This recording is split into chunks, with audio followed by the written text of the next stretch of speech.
Hello, everyone, and welcome to this second session of the Foundation.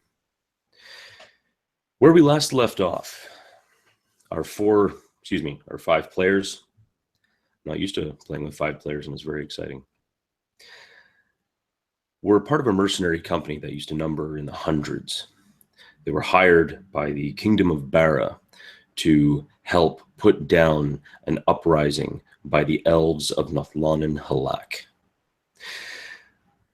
This mercenary company, which was quite numerous at the time, had by the final battle and the very beginning of our first session had dwindled down to only 5.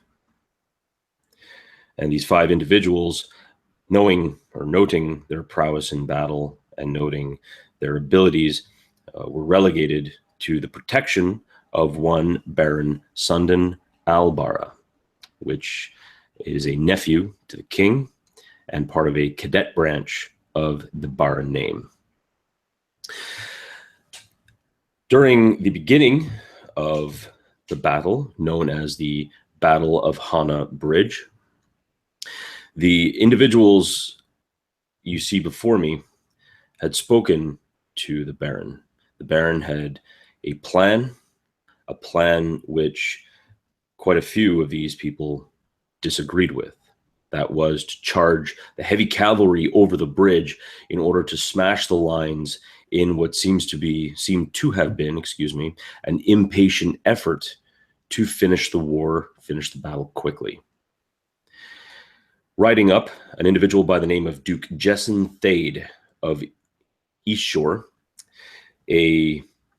what seems to be an impatient and very war-minded individual leading the heavy cavalry, rode up and protested this tactic, saying that it was a useless and dangerous attempt and should not be done.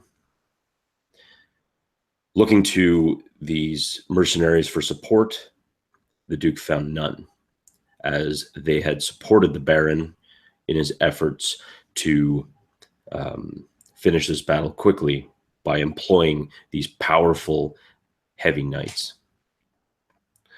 In anger, the Duke rode off and the battle commenced. The elven lines knew of this, and although the heavy knights, famed for their prowess in battle, most of them being from East Shore, charged valiantly across the bridge, the dexterity and movements of the elves proved to be too difficult for the knights to handle. Many of them died, and even employing magic, they took the unseated knights, smashing them and driving them over the bridge, and also causing their horses to flee back into the heavy infantry lines of the Kingdom of Bara's forces. Noting that a push with these horses smashed open a line in the heavy infantry, King Dathoridin Eris saw a moment, a single clear focused moment, to try and take out the leader of this army. Leading a group of mounted elven knights, they smashed through the line and rode quickly up to Baron Sundan's position. Luckily, the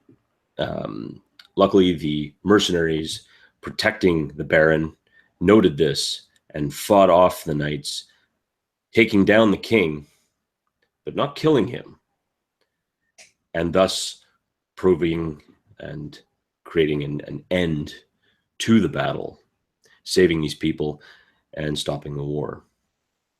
The king had rode up behind, watching from a position where he could not be seen, noted the bravery of these 5 individuals, and decided to reward them. This entire area south of Nothlanen Halak has always been an open area with little to no civilization involved, and tasked these 5 people with creating a trading post, which unto them could be turned into a village, a town, a city. It is entirely up to them and up to their own ambition. However, they were tasked under Baron Sundin as they are on his land, or at least part of his barony. The individuals, after a week had passed, had built up a fair-sized trading post with an inn, stables, plus some very small and very modest smithy, and were well on their way to just waiting for individuals to come through. And they were rewarded as such, as a trader by the name of Jonas had come in and had spoken to them about a guild that he was part of called the Council of the Just Scale. They are a group of merchants, traders, vast networks spanning across the entire kingdom. And they have a very interesting way about them. They're more of a religious sort of merchant group that believes that only through both Avandra and Arathis, the gods of both civilization and luck, their ability to kind of ride the seas of trade to bring them fortune and to bring them favor.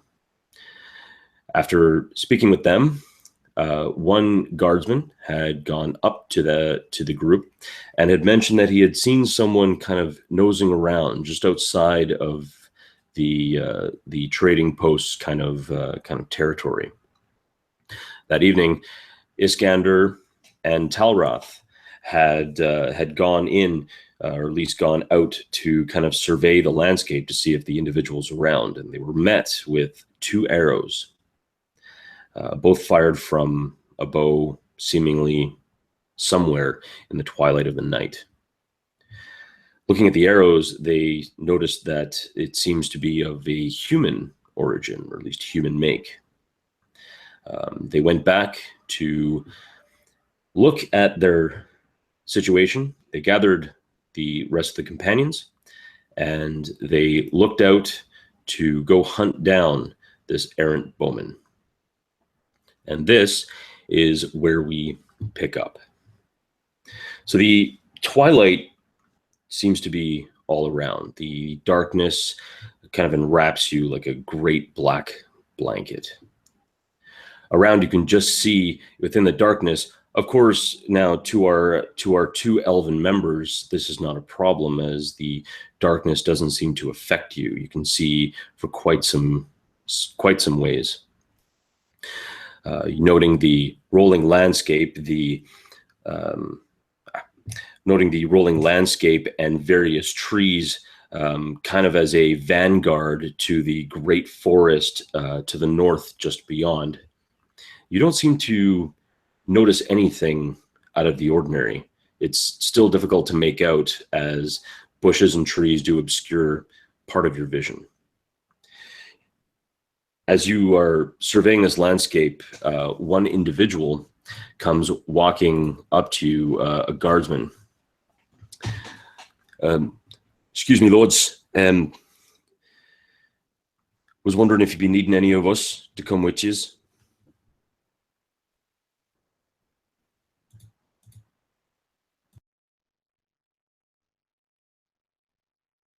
No, stay and protect the town.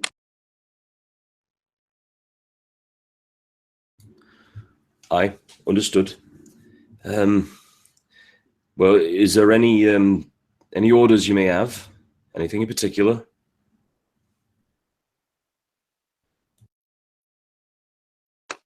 If there's some sort of incident or attack, make as much noise as you can. Ring the bell and we'll return.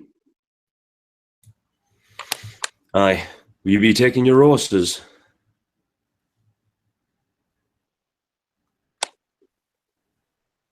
Them, he would probably think not into the woods, but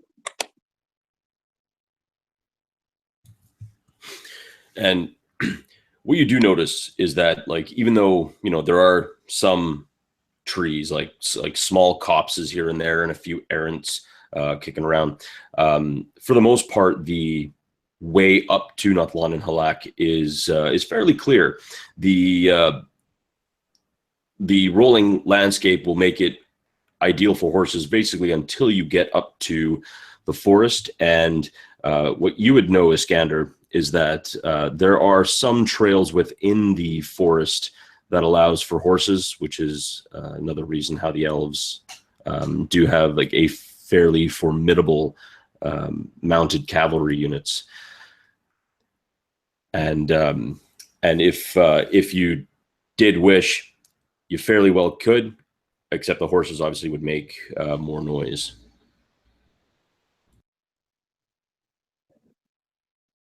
Yeah, I think Iskander would think that like secrecy is important, and trying to get the drop on whatever the hell shot arrows at him. He's insulted by that, and he wants to get the drop on that thing. So he would say to the rest of them, No, I think not. It's like riding in the dark, and us humans can't see. We lose a horse, and if we don't catch anything, then we've just lost heaps. So let's just go on foot. You guys should be nimble enough for us. We've got elves with us. We who can't see in the dark could bear torches and be like a distraction or bait while you guys kind of flank forward of us, like an advanced guard type. But what do you reckon?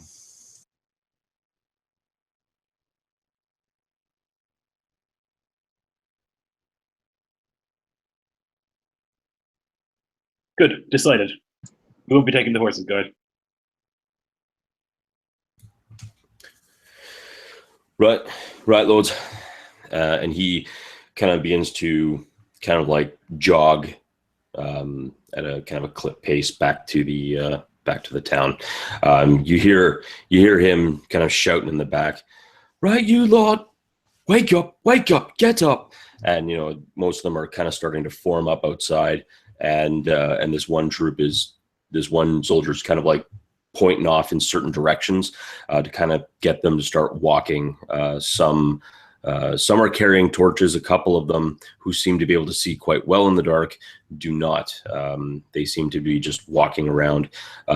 They have like some of them are unstrapping, like kind of unhinging like their short bows, stringing them up, kind of getting their bows ready. Others pulling sword and shield and just beginning to kind of walk around.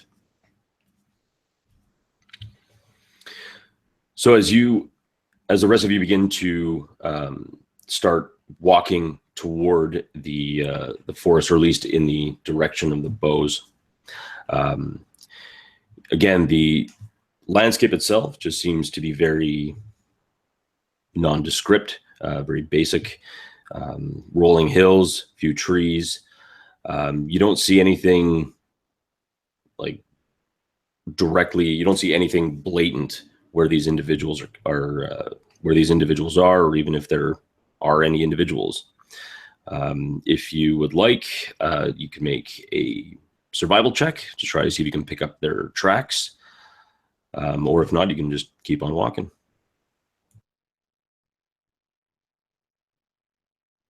Thankmar will just hold a torch aloft and walk slowly and as quietly as he can in his heavy armor, relying on the elves' superior and keener senses to track. Yeah, I think that Talrath and Iskander are probably maybe 20 feet ahead of the rest, since they can see in the dark and they don't want to be given away. And kind of looks around on the ground for signs of tracks or anything like that. Ends up with a 15 all up on a survival. Perfect. So looking around, and even though the torch is kind of giving a very dim light as it's fairly back, that's just enough for you to be able to note a few depressions in the ground.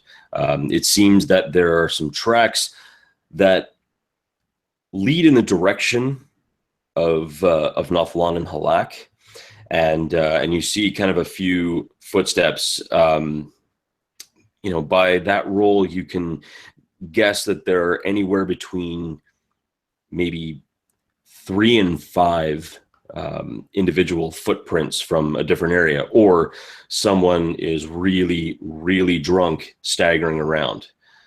So it kind of putting in that ballpark. That's where you're probably thinking. Yeah, I'll speak very quietly to Talrath and let him know.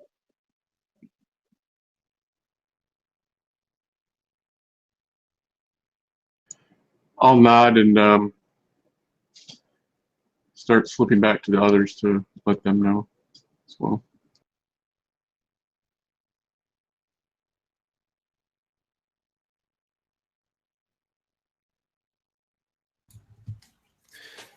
So as you all know, so you all have your kind of ideas to what the situation is. I assume that all of you would start following the tracks, and as you head northward, the tracks seem eventually you start getting into more dense packs of trees as the forest begins to kind of like start to, you get closer and closer to the forest. You see a lot of, thick gnarled oaks and a lot of very old growth forests.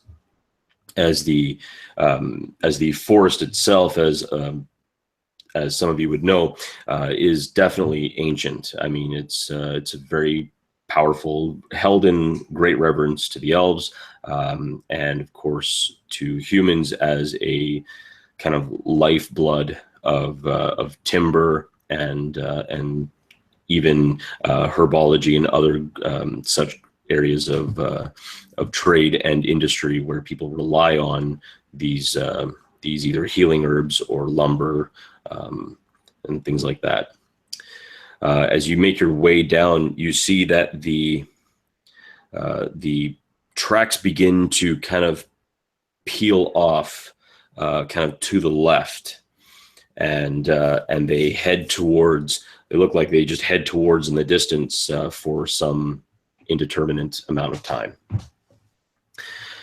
Now, at this point, you guys have probably been traveling for a good half hour.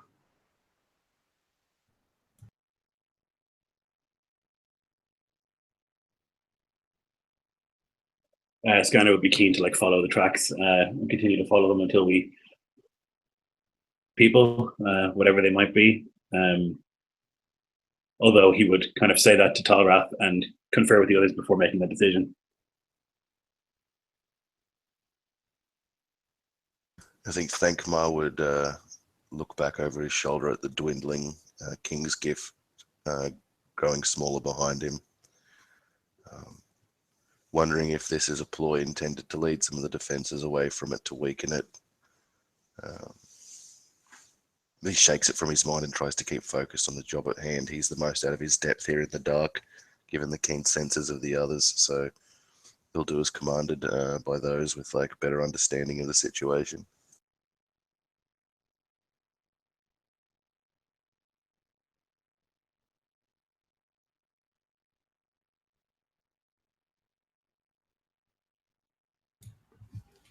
All right. Now, what about the others? Talrath and Leopold. What are you guys thinking? Yeah, Talroth will be ready to move on. We'll pretty much follow Iskander's lead. Yeah, Leopold the same. He would rely on the elves to be the scouts moving ahead. If there's still a trail worth following, then he would want to follow it. He doesn't even give a second thought to the outpost they've left behind. He feels he's come to know the men and women that guard it, and he feels they are competent, capable. Okay.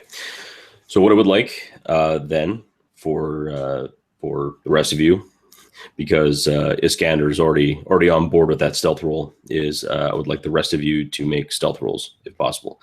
And for you, Benjamin, I'm guessing you'll need me to. Would you like me to roll for you, or? That would be lovely, please. I think I have a +5 to stealth. I know I took proficiency in it, and I have Okay. a +2 to dex or 3 to dex. Roger that.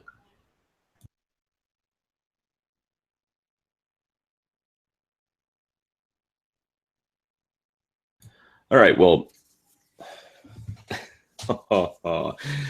poor Leopold. So as you guys begin your walk, most of you are relatively quiet. The torches, though, slightly giving way to kind of where you are.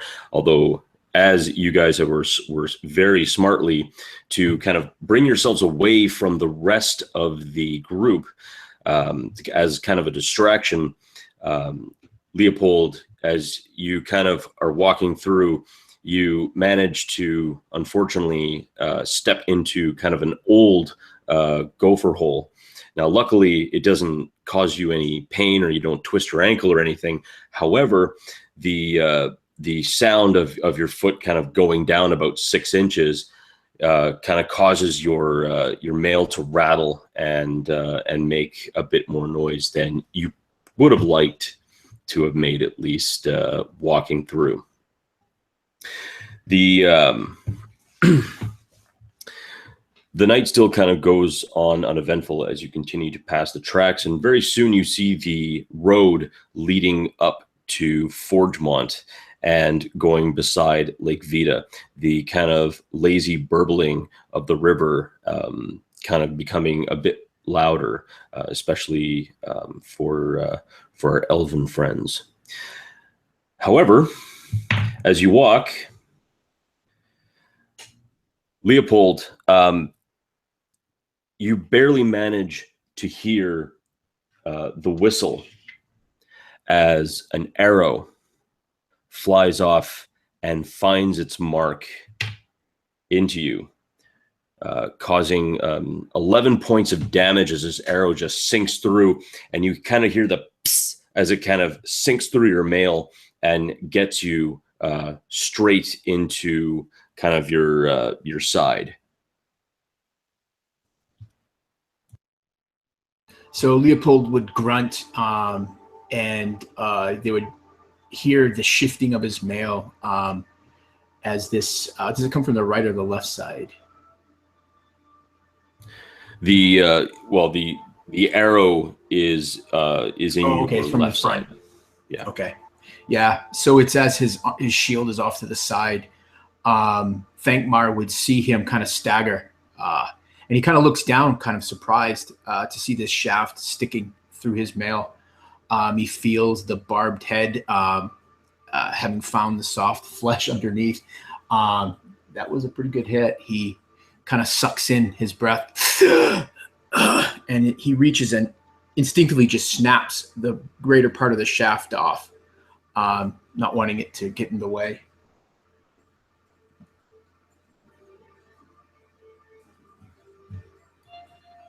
I think Thankmar hearing this will bring up his shield and enter a defensive posture and like look over the top, trying to discern through the darkness for any movement which might give away who fired. I guess given the stealth of the others and my own shitty perception means that I don't know where anyone except Leopold is. And so I'd like to have heavy breathing at the moment while I wait to see what happens. Well, if you do wish to try and look out, see where it came from, you can make perception checks. I'm guessing with the grunt, I imagine that Iskander and Talrath, you guys would have picked up on this, and you could also have a look to see, or look around to see if something else is out there. Thankmar, with that roll, you kind of have a look. You can see just barely outside your kind of field of view. You can barely see both Thankmar and Iskander, who are just like one with the night. They are just stealthing through and sneaking. Talrath, you kind of get a base idea, and quickly following it, because you saw kind of the movement of the arrow, the path, even though it's traveling very quickly, you kind of see where it come from. You just outside of your field of vision, you can barely make out an individual dressed in what seems to be elven armor. You can't really make out a face, as they're about 200 feet away, but you can see that they have something kind of covering their nose and mouth. So Iskander would call the tower. Where are they? I would slip up next to him and put a hand on his shoulder. Then I would lift one finger, indicating the number I can see, and then point in the direction that I see the figure. He would begin muttering in Elvish, and he would point, and he's going to cast sleep in that direction. Okay. Really quick though, the range of sleep. 90 feet. Okay. Is that enough? Do I think? I think he said 200 feet or so. Yes. Oh, okay. Yeah. So I mean, he like. I misheard that. In that case, Talrath, you have arrows on you, do you? Yeah. I'll fire an arrow in that direction, and I'll cast light on the arrow. So yeah, I'll ready my longbow and notch the arrow. Now, are you looking to hit this individual, or are you just looking to kind of fire and just kind of light the area up?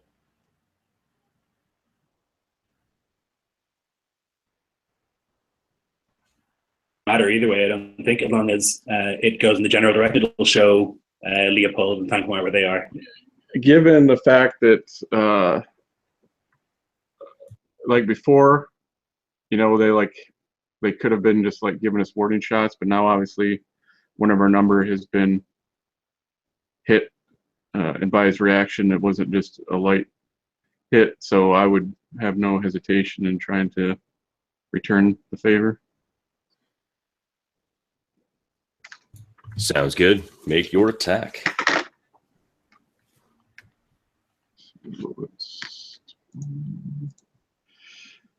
So that would be 17 to hit. Okay. So as you fire off, I mean, it just sails beautifully, and you can just see it kind of like as a flare just shooting out. And you see Talrath.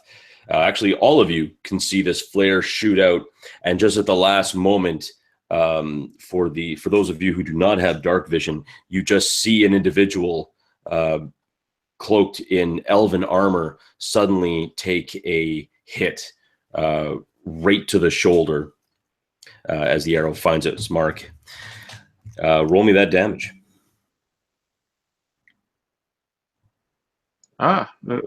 That's a karmic retribution there, 11 points. Nice.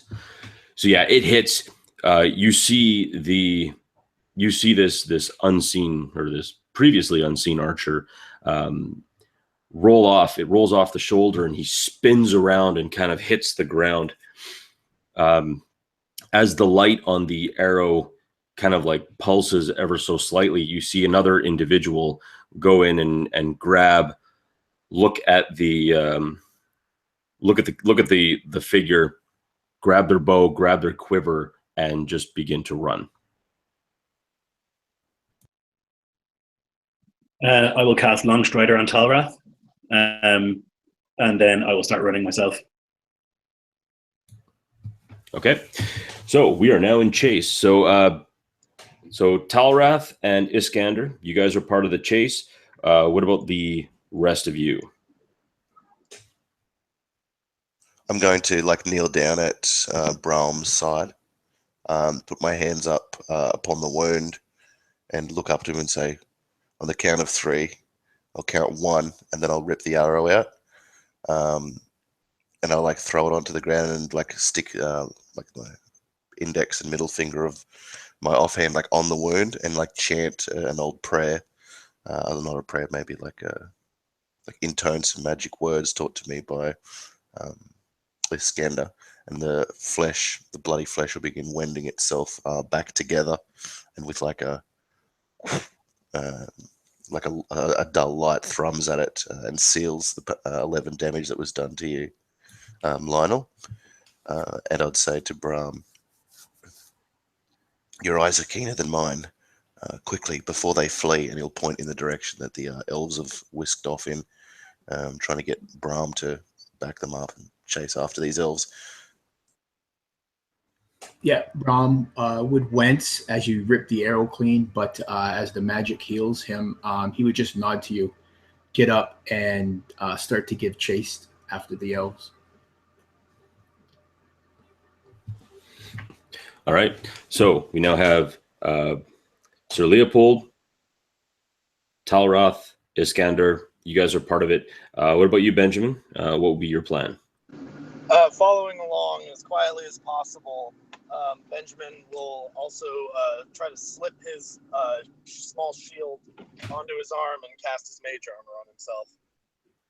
Perfect. And of course, that leaves us Thankmar. Are you going to be kind of trucking along after to try and catch up? Yeah, but more like staying behind the chasers. Like I'm big and heavy and loud and can't see in the dark, so I'm pretty useless. I don't want to like impair their chances, so I'll kind of more like follow the sounds of Brahms' armor chinking. You know what I mean? From like 30 feet or so behind. I think that's a perfect idea.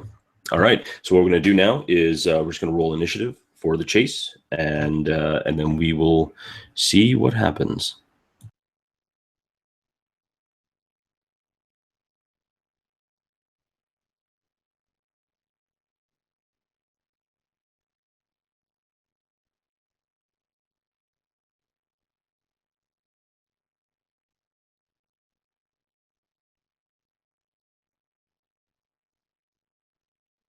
Now, Mike, did I hear correctly when you said that one person fell though, and another guy grabbed the stuff and ran? That's correct. Yes. Okay. And I would say that you guys are all within 20 feet apart. So I mean, as you guys are running, with the exception of Talrath, who just happens to now have that like Usain Bolt modifier. So he'll just be taken off like cheetah speed. So at the top of the round, Iskander, you see this guy just kind of take off, kind of be enveloped by darkness if you were human, but because you're an elf, you still see him taking off, moving his way, kind of following the road, but not quite running on the road. And kind of going up. Right now, you guys are probably about a good 100 feet apart.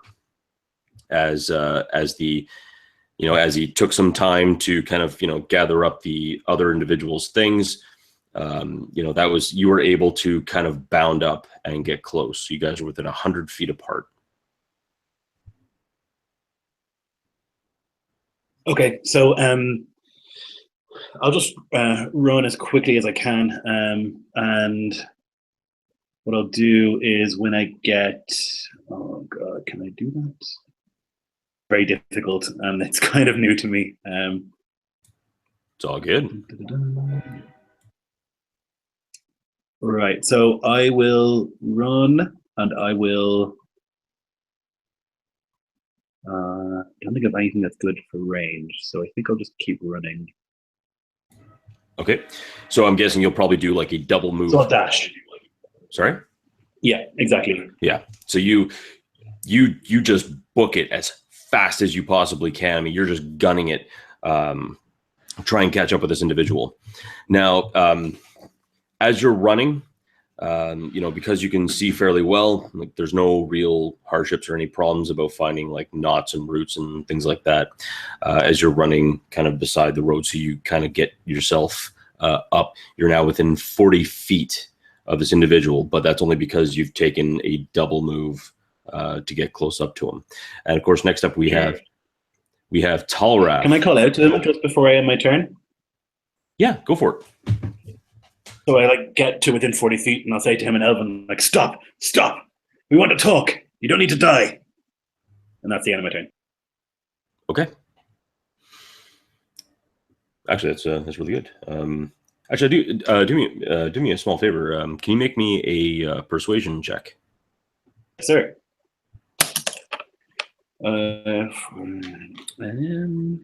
Could be all right. It's going to be a 13. Okay, noted. So next up, we have Talrath. So Talrath, your movement speed is just insane. Do you want to be doing do you also want to do a double move, or do you want I'll do a double move. I'll move 80 feet. Okay, so Iskander, as you're running and you're getting close, all of a sudden, like when you're in the middle lane on a highway, you just see Iskander, or excuse me, you just see Talrath like pass you, no problem.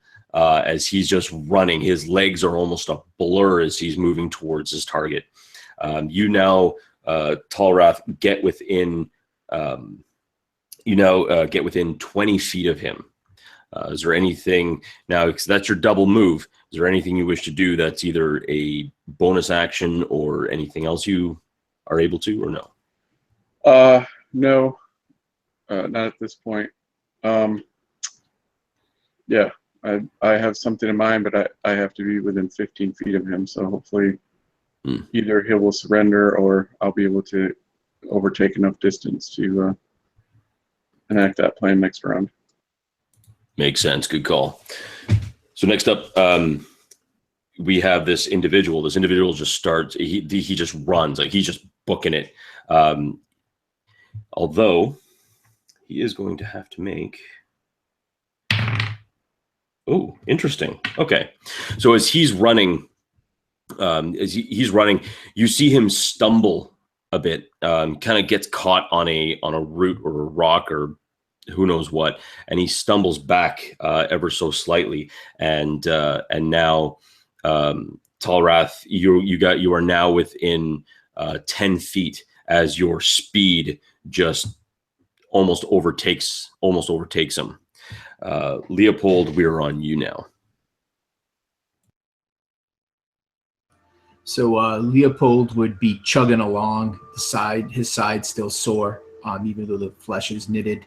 But the armor is heavy he's wearing, so he's not moving quite as nimbly as the elves in front of him. He would actually run to the fallen individual to see him. I can't remember how far away he was. 200 feet? Is that what you had said? Yeah. And since you were wounded and being cared for, you don't you weren't able to run up to get to within 100 feet. Yeah. So that's the direction he's going. And he's going to double his move to do that. Okay. As you double your movement, you get up to where the individual that Talrath shot now lays not necessarily unconscious, but he's definitely wounded, just kind of rolling around with this arrow sticking out of his shoulder. And yeah, I'll just end my turn there. I'll pick it up next turn. Sounds good. All right, and Thankmar.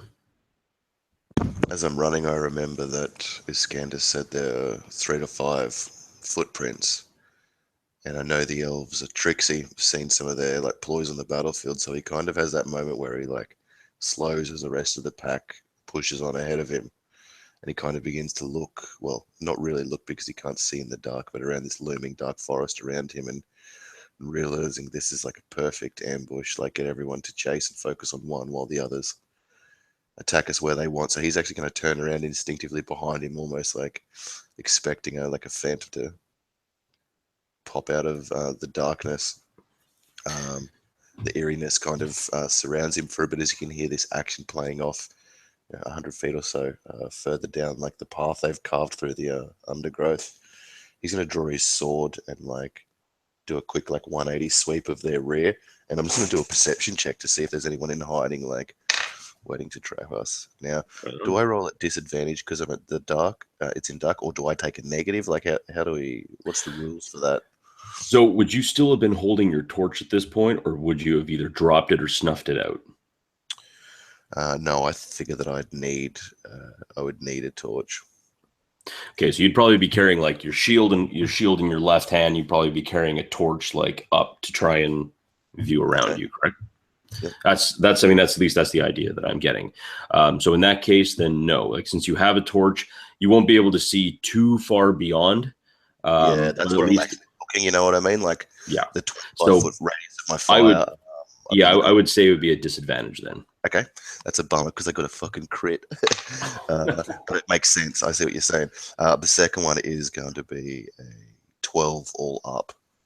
And I assume for that, I think it's the all clear. So in that case, I'll trudge on after the sound of Brahm, who probably has the heaviest footfalls. You would.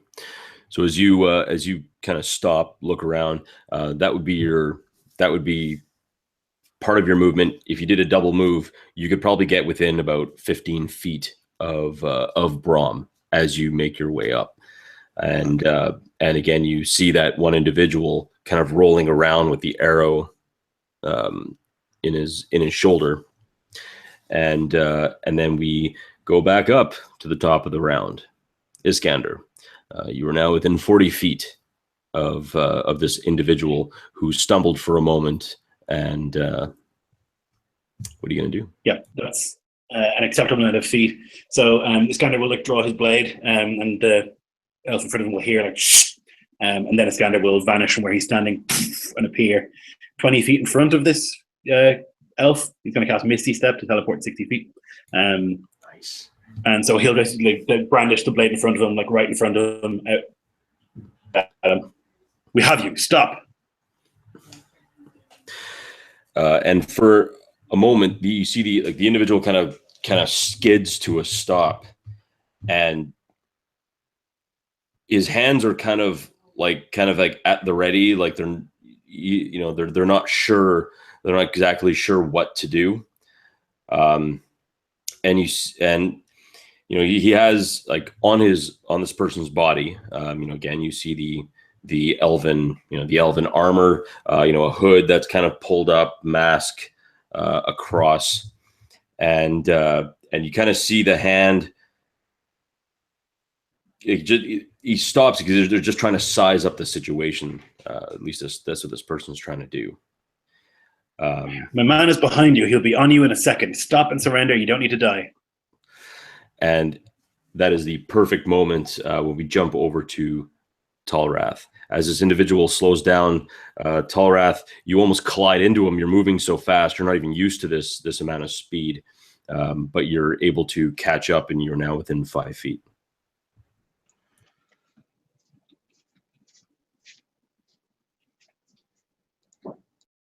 So how far are you? How far is Iskander in front of him?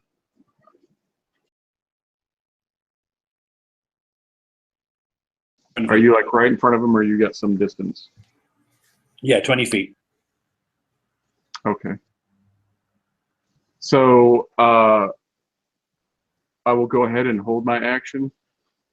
But if he does anything other than what appears to be surrender, then I will act.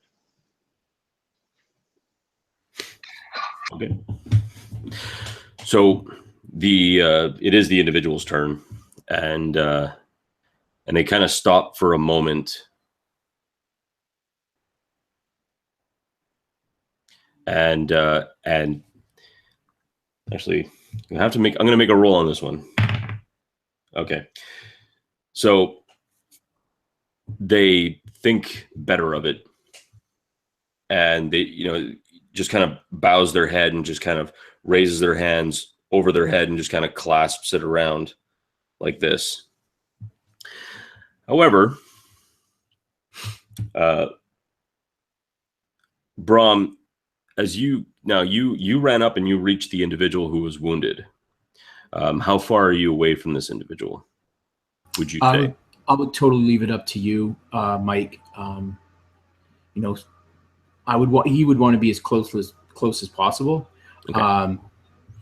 He would probably have drawn his sword as he was chasing running, but yeah. All right. So you get close to this individual, and while you do have your sword drawn out, you're approaching cautiously. This individual gets up on their knees at first because this wound in their shoulder. They look at you and they just draw their long sword out. Holding it, they seems to be a little bit tough because they're holding the long sword in two hands. This individual advances upon you and goes to strike you, and that would be a 18 to hit. Yes, that'll hit. Okay. and they come in and they come like straight across, like just in a standard cut. And I guess since not expecting this person to get up after being wounded, they decide to throw caution in the wind, and like a wounded animal, they're striking back, and they come straight across, straight down, and hit you for 8 damage, just across the front of your chainmail. Okay. And luckily, you don't have to wait long to retort, as it is your turn now. Yeah. So Brahm would just say, "The dark goddess take you," and as he does that, this misty black energy just lances down across his sword. I'm going to cast as a bonus action Divine Favor and swing and try to strike this foe down with my sword. Oh, probably not. I got a 12. Is that with bonus? That is all up. Okay. As you swing down, you just miss. Even though you're able to see in the dark, you have these abilities, but it's just not quite enough. The individual just kind of like leans back, and now Thankmar, you watch as this individual kind of just misses what could have been a very deadly blow by Brahm. You are now 20 feet away from both of them. Okay, I'm gonna rush up towards him. For a free action, I'm gonna drop the torch that I'm holding 5 feet before I reach this whirling elf. I will, Lionel. I'm gonna grab him by the throat with a mailed gauntlet for a grab. It's gonna be 18 all up. And that definitely beats my 8. So, and then I'm going to try and pick him up by his throat and skull slam him down into the ground, Batman style. Even though it's not really going to do any damage, it will pin him in place. And this one will be the exact same. Okay. 18. Yeah, it doesn't take much. You just run up in one fluid motion, pick him up by the throat, choke slam him down, hits the ground. As a matter of fact, with such force that actually let's that cost my action surge too, just if anyone's wondering. Yeah, and basically it deals him 2 points of bludgeoning damage. The wind just gets knocked out of him, and you hear the forced air expelled out of his mouth. And for my interaction, I know this is cheeky as, so blast me out of the park if you want, but I'm going to lift up my offhand, the tip of my shield, and press it down upon that arrow in his shoulder. It's not cheeky. I love that. I want to, if he moves, he'll be just driving a barbed arrow further into his own flesh. That's kind of what I'm angling for, even though mechanically he won't do anything. I want to pin him there and put him in a really...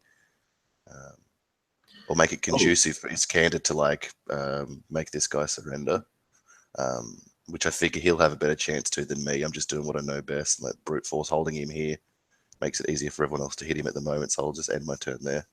Totally, I love that, and I think that's and as you're holding your shield on that point. He's trying to struggle, and once he struggles, he realizes now, or this individual realizes now, the better of your idea, and they stop. They just stop struggling.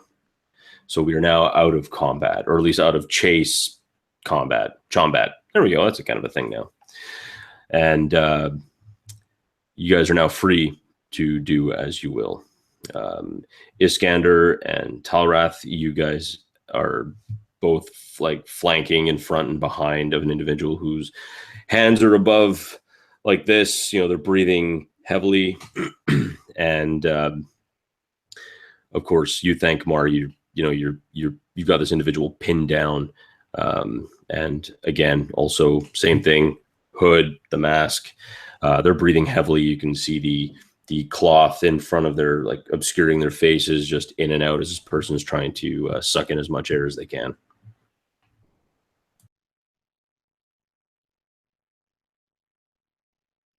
Iskander would give like an upward chin motion to Talrath to go over and take this elf's weapons. Yeah, I would approach slowly and do like, policeman style. I'd put my left hand on the back of his head to kind of hold him there as I give him a quick pat down, frisking him for any weapons and tossing them away. Sure. Make me an investigation check.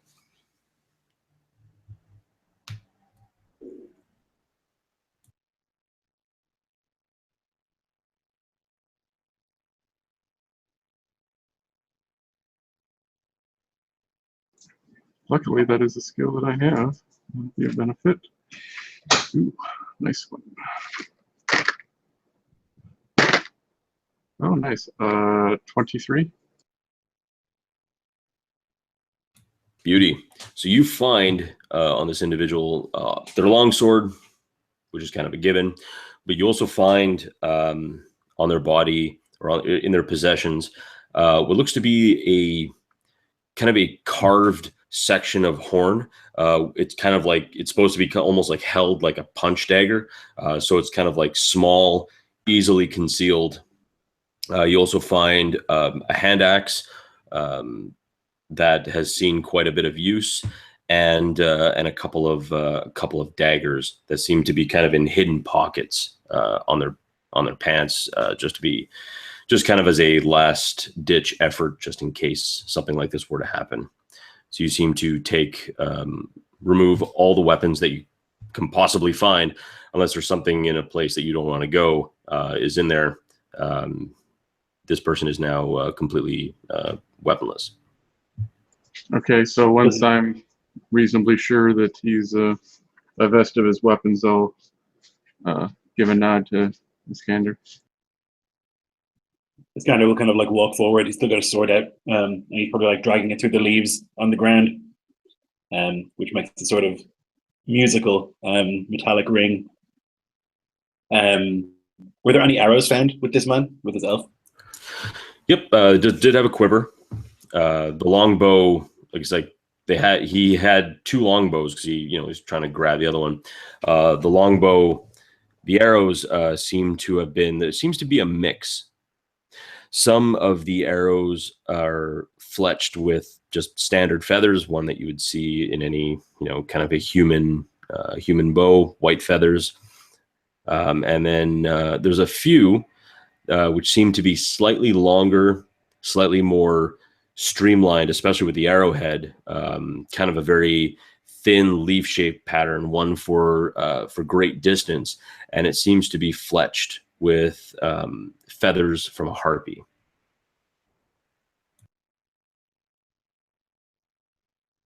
Yeah, so I'll look him up and down. I'll like pick the arrow up in front of me, and I'll kind of look over it. I'll look at the feathers quite carefully and like run my fingers through them.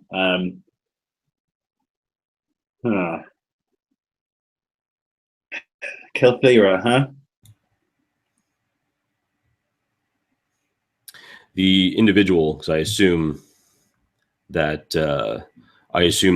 you'll be, kind of like talking to the individual.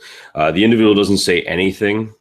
Just kind of like regards you with very steely eyes, like, kind of half squint, half like just brow kind of like pointed down, definitely anger toward you. Meanwhile,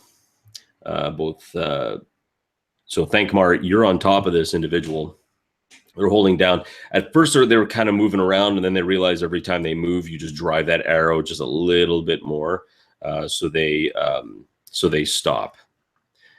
They look up at you, and at first, like looking at this individual who you can't really tell anything about, they look at you, and you kind of get that sigh, and they just look up at you in kind of defeat.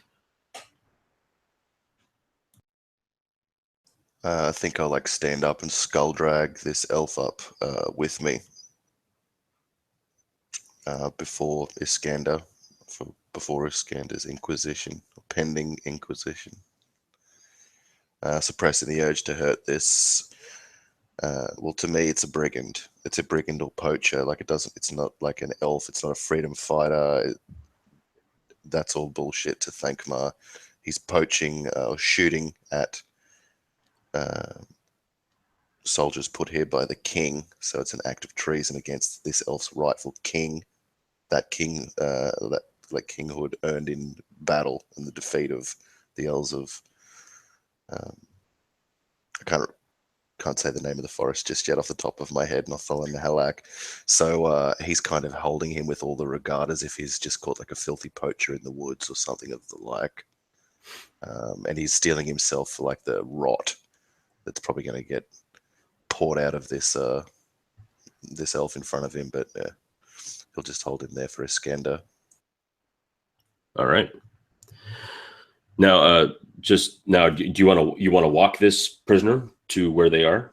Like just march them over so that they're both together, or do you want to keep them separated? I'll just take my cues from Iskander. Like this, his speciatal is his people and stuff. So I'll take my cues, I think. Yeah, I think you would want them both in front of him and like their hands bound and their legs bound, just so that they can't run. Doesn't want to treat them horribly. He just wants to make sure that they're not going to leg it on him.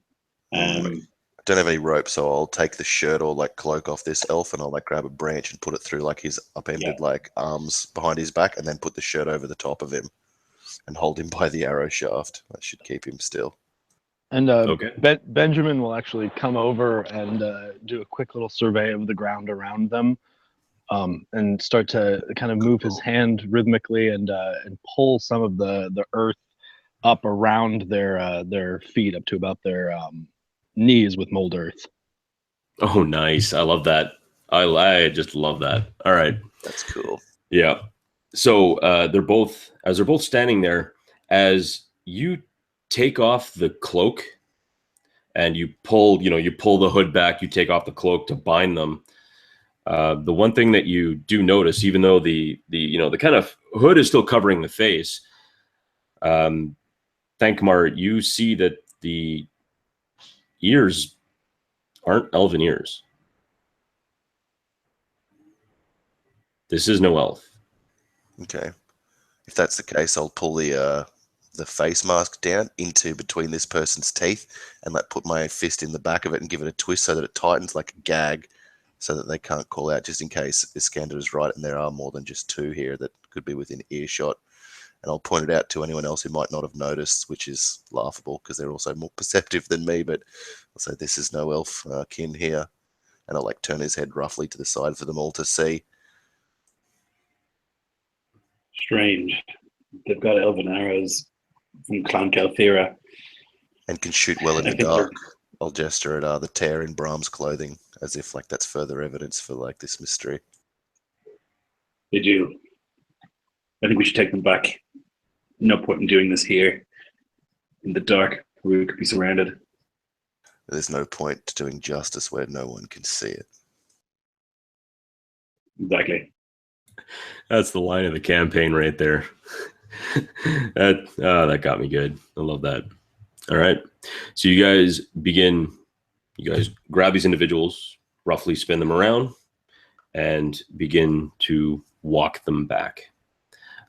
And actually, it is right here where we're actually just going to take a little 5-minute break, which I apologize for. I know we haven't been playing for too long, but I'll make it up by giving you guys, I don't know, everyone gets a +3 Vorpal sword. There you go. Look at that. But I'm just kidding. But what we'll do is we'll just come back in about 5 to 10, because unfortunately there's just something kind of got to take care of. But thank you for the 7 people who are watching. Thank you so much for coming in and having a look today.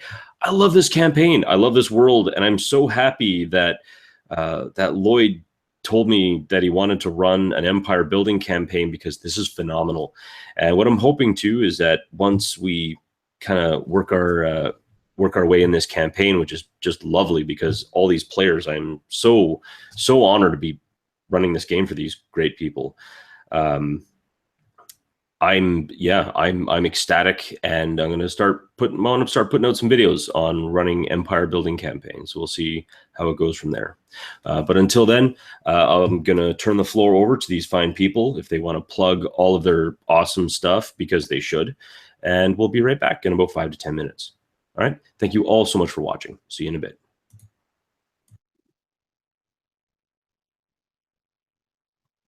Yeah, I don't know how to plug. I don't know. Lloyd, I run your LDM. That's my shtick. I'm gonna go for a wee.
All right. Well, if you're watching this and it may be your first time getting into the Foundation or even into empire building campaigns, I'd highly suggest you guys check out the Absolute Tabletop Facebook page.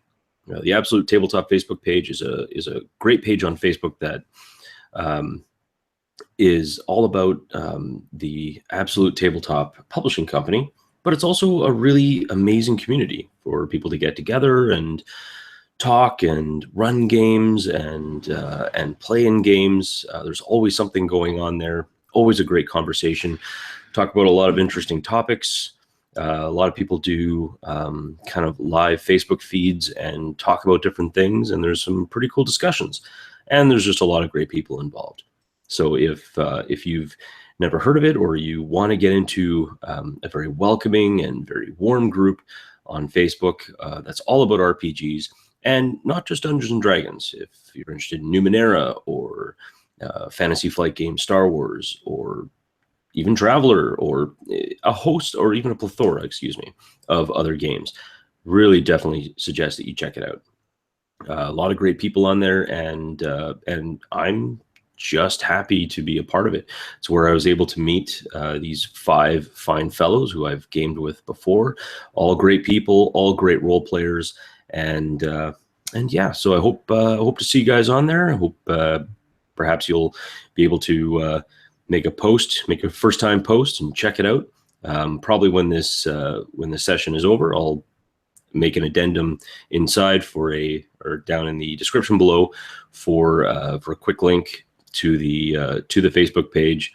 Come on in. The dice are warm, and you'll definitely be getting a warm reception. So definitely check it out. Also, the RPG Brigade, the One Shot Group. I mean, there's a plethora of groups, great groups out there that are welcoming for new people and for just anyone that wants to come in and play some games online. All right, so I'll just double check, see how everyone is doing, if everyone's back. Everyone good to go? Good to go. Yes, my lord. Oh, jeez. Yarb. All right. So your long march back to Kingsgift, the twilight is beginning, or the night is beginning to subside. You guys have been up all night, and the darkness, the blackness, is beginning to give way to a deep purple, and in the east, the sky is beginning to change into kind of a very deep navy blue. You finally arrive. A few torches have been lit, and as the sky begins to change, a couple of them are beginning to be snuffed out by the guards. One of the guards, the one that had run to speak with you before you guys had left, comes back. Lords, I see you've found guests. Not guests, prisoners. Yes, Lord. Not found no one else around. We did a walkabout. Couldn't find a single person. So you want us to take them? Mike, do we have like a building or somewhere that we could like put these people safely? I mean, your current buildings are you have a warehouse, which is just basically a simple stone warehouse. You have your inn, and you have stables, and you have the smithy. So I mean, you could put them in the warehouse, I guess. Is there a basement in the inn? There is a basement. It does have it's kind of like a trap door from behind that leads down to where like various casks and other like wine, ale, some food are kept. Stash. Yeah, the cellar's probably the best place. We can limit the noise that will cause.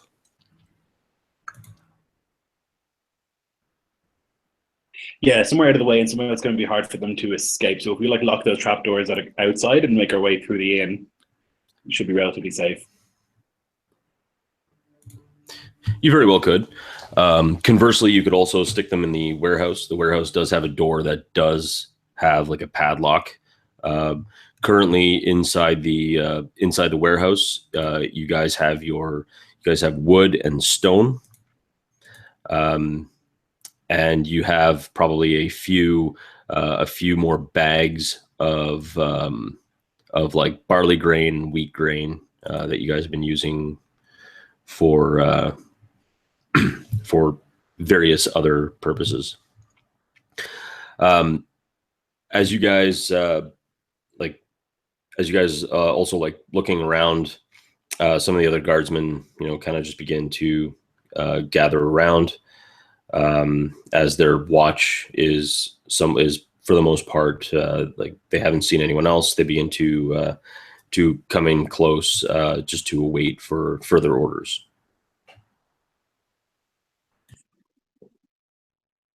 Yeah, I would just keep an eye out. We think there might be more of them possibly following us.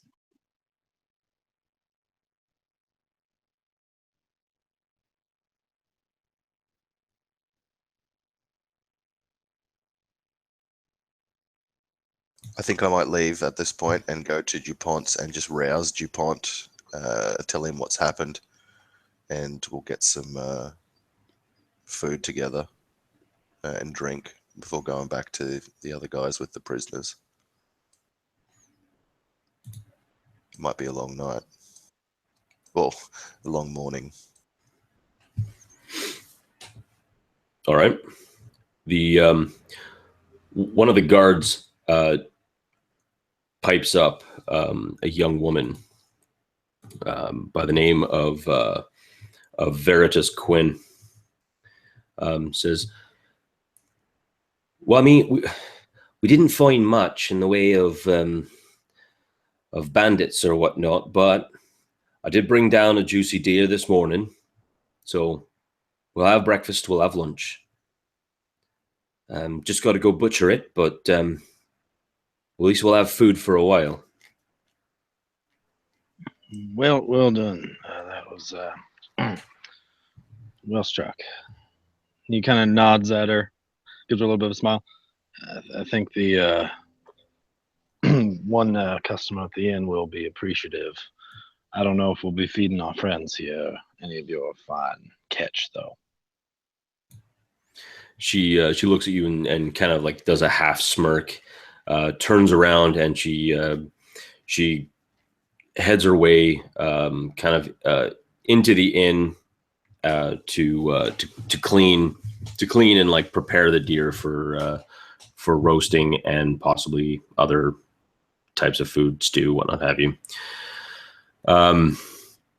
The rest of the individuals look around. The one who has been doing most of the talking, who Brom, as Edmund Mason. He looks the five of you up and down and says, "Have you been eating rest, lords?"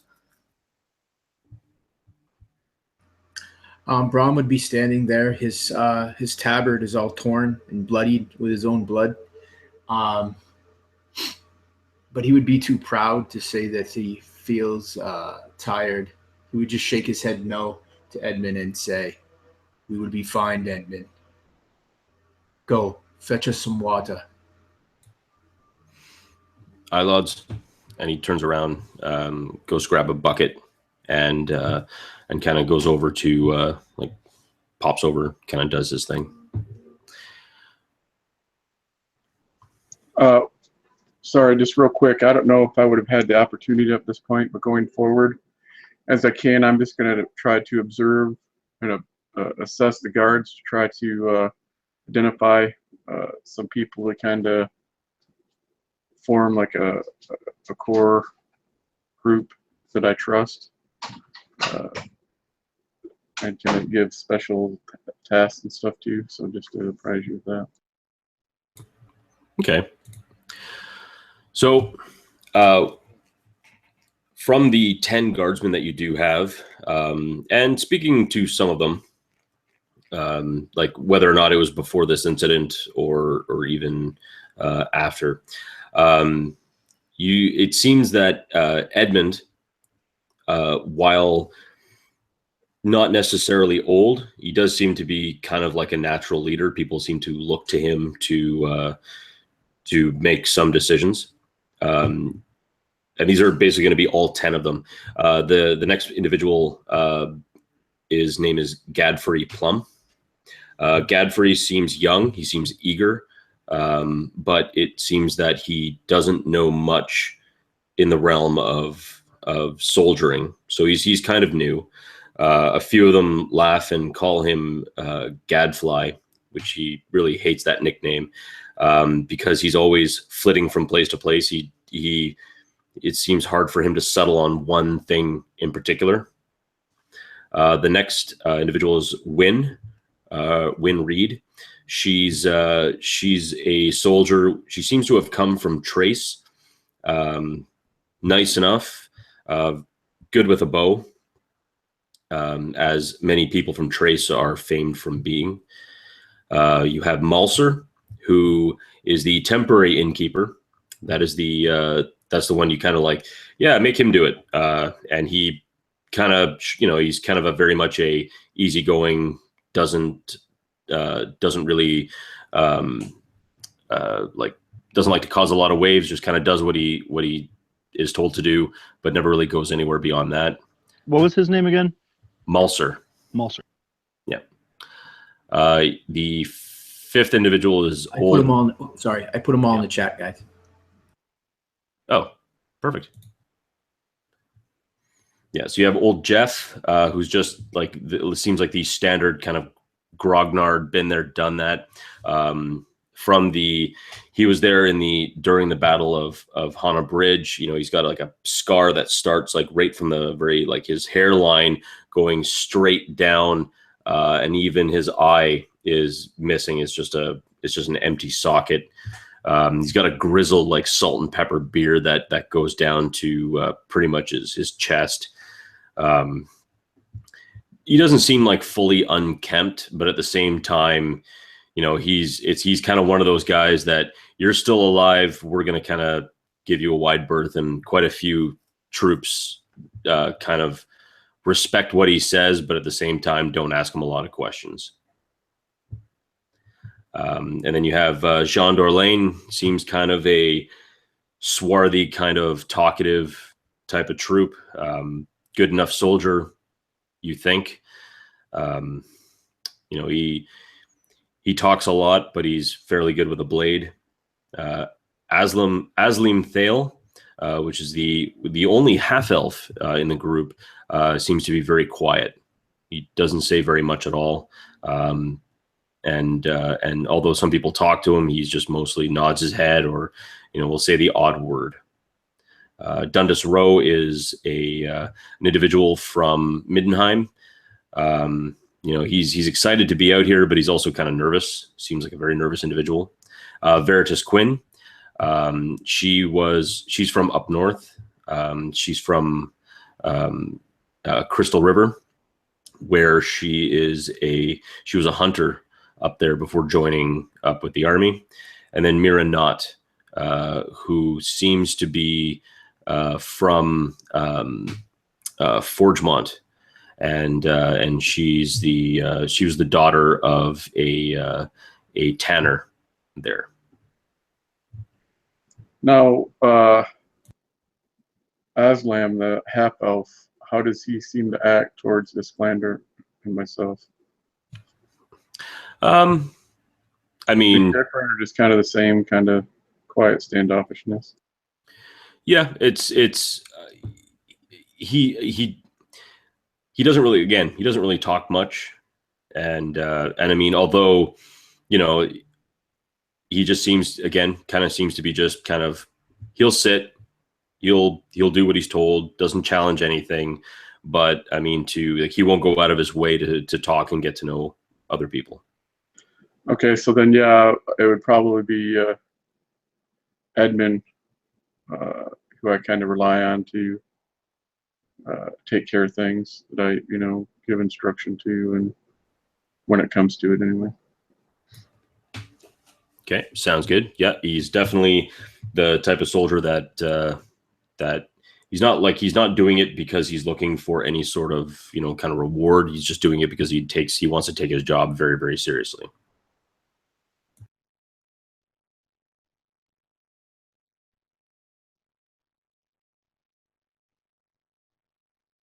So, what is the plan? What do you guys want? Where do you guys want to stick these individuals?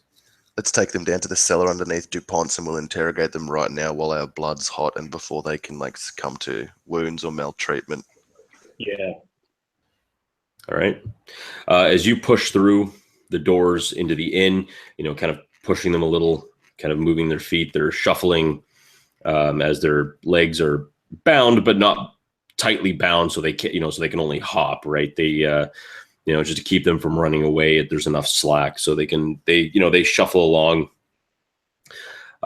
You hear the clunk of a cleaver somewhere, like kind of in the back kitchen area, as Veritas is carving up that deer into both a roast and kind of like smaller pieces for like a stew. The trapdoor is opened up by Edmund, and you guys bring down the two prisoners. Malser also brings down a couple of chairs to sit the individuals on, or at least someone can sit on them if they, if you guys so decide. And the guards stand there and, what will you have us do? Shall we go? Dismissed. To your duties, men. My thanks. And as he hands the chair to one of the prisoners, I'll grab it and sit upon it myself. Gesture for my companions to sit while these men are strung up against the wall or the like. So the guards leave. You hear them close the door and they latch it. There are some lanterns, so it's not pitch black. The one guardsman, or the one individual, is they both kind of have their arms kind of tied up like this, generally with on a couple of hooks. These hooks are generally used to kind of hold meat. They're currently empty, as there's not anything kicking around. It's one man and one woman. They're both beside each other, and they both look like they've lived, pretty hard. They seem to have pretty hard faces, hard, lean. They've definitely not been living in towns or cities. They've been living what seems to be out in the wilderness. And neither are elves, correct? That is correct. Gentlemen, We'll why don't we? Oh, go for it. No, you go ahead, man. Oh, Benjamin just takes a small step forward. Gentlemen, why don't we just start with something easy? What are your names? He gestures to the one on the left first. The woman looks, and she looks for a moment, and she spits on the ground. Not at you, she just spits on the ground, and kind of like drops her head. That is a very interesting name. I have never been to a region where they name their children that. Very disrespectful, ma'am. Very disrespectful. This will not go well for you if you continue in this manner. These gentlemen will assure of that. I'm going to knock my chair over as I rise and walk towards the wounded man. I'll rip the arrow out of his shoulder. You respond just with a... And I'll place my hand to the wound and use, I'm not sure how much damage he's taken, but I've got 15 more points that I can restore. So I'll restore the wound before her eyes, uttering these words. Once the wound is sealed, I'll just say, in a cold voice, that's the last kindness you'll be shown. Answer the man's questions without any further saliva. And he's kind of saying this to the woman with revulsion, how could a woman act like this? That's the way that Thankmar thinks, given his time further north in Middenheim. It's grubby behavior. especially considering their situation. And he kind of takes his rage out at her impudence on the man because he won't debase himself to strike a woman, ironically, even though he's just like skull dragged her over miles to put her in this dingy cellar. But yeah, no one ever said that he wasn't a contradiction of himself. So he'll do that, and then he'll go back and sit down on the chair. So Iskander will rise. He's like white knuckled, holding onto the side of the chair at the like insolence and the sort of casual way that DuPont is doing things. And he'll just rise. Kind of casually, he'll look down at his hand and he will like click his fingers and a flame will appear there. He'll just hold it and look at the two of them, and like he'll move the flame like under his face so it lights up. His grim features, won't say anything. Benjamin just kind of, his face goes a little grim. He says, "You really should have answered my questions because, like I said, these gentlemen do not ask them nearly as politely." And at that, he'll actually just take a step back and kind of give them the floor.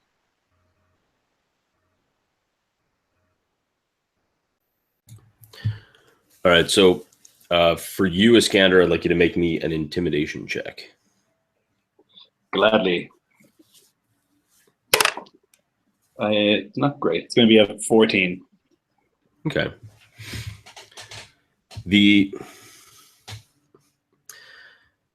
woman looks and she looks at both. Well, she looks at all five of you, but her eyes kind of focus on you for a second, Iskander, and she kind of like scoffs a bit with kind of like a sideways grin.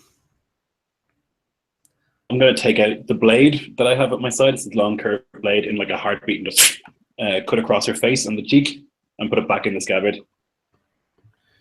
All right.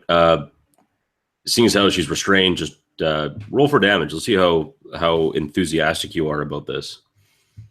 Right. I'm not trying to hurt her. I'm just trying to like, I'm trying to kill her. I'm trying to like just cut the cheek so it's. I gotcha. But you're angry So and you want to bring that across. So. Wow, 8 damage. You cut in deep. Like you cut in very deep, and just blood just begins to pour down. Instinctively, she kind of throws her head to one side, and gritting her teeth as she looks at the man. See, I told you this is how they are. They're gonna kill us anyway. It doesn't even matter. So why even give them any information? And the man, you know, getting that kind of like feeling back in his shoulder. Just tell them what they need to know. It's not going to help us if we shut up. If we tell them they might just hang us. You're criminals. Onto the outskirts of a village, and you fired upon us. We went into the forest. You fired upon us again. We are servants of the king. We are servants of the king. This is an act of violence, and it is illegal.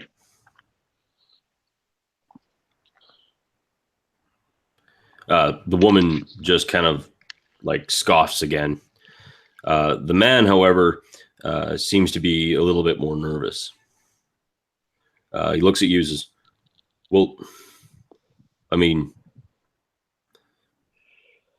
what if, I mean, will we get some assurances then? If I mean, we, you know, say what you want us to say. I don't want you to say what I want you to say. I want you to tell me the truth. At this, Benjamin will kind of place a soft hand on Iskander's elbow and give him a little bit of a glance and kind of nod towards the door. Elrath will narrow his eyes as his hand touches Iskander's shoulder. I guess that's when Sir Brom, Yeah, who's been that's leaning against the wall, kind of stands up at that point. Maybe his hand go down to his belt, and he would speak up because he's been fairly silent up until now. He'll say, "Let us start by you giving us your names. We will give you fairness under the law, But beyond that, we will not. I will say nothing more. You will give it. You will answer our questions. You will have the king's justice.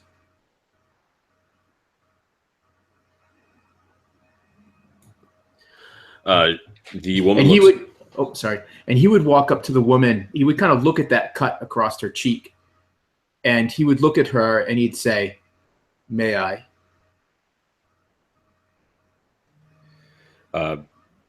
She turns to you and says, "Don't even touch me, corpse guard. I don't care if I die. Not like some cowards." And she gives a side glance to the man. Man pipes up. "Look, my name is Gil, and that's Moira.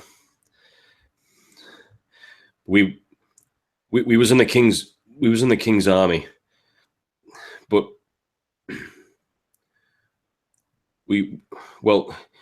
after Hannah, it was chaos, and people was dead, and the woman tries to kind of like kick over, or at least like side check into him to shut him up. And I'm gonna cast a spell on that woman. I'm gonna cast Hold Person on her. No.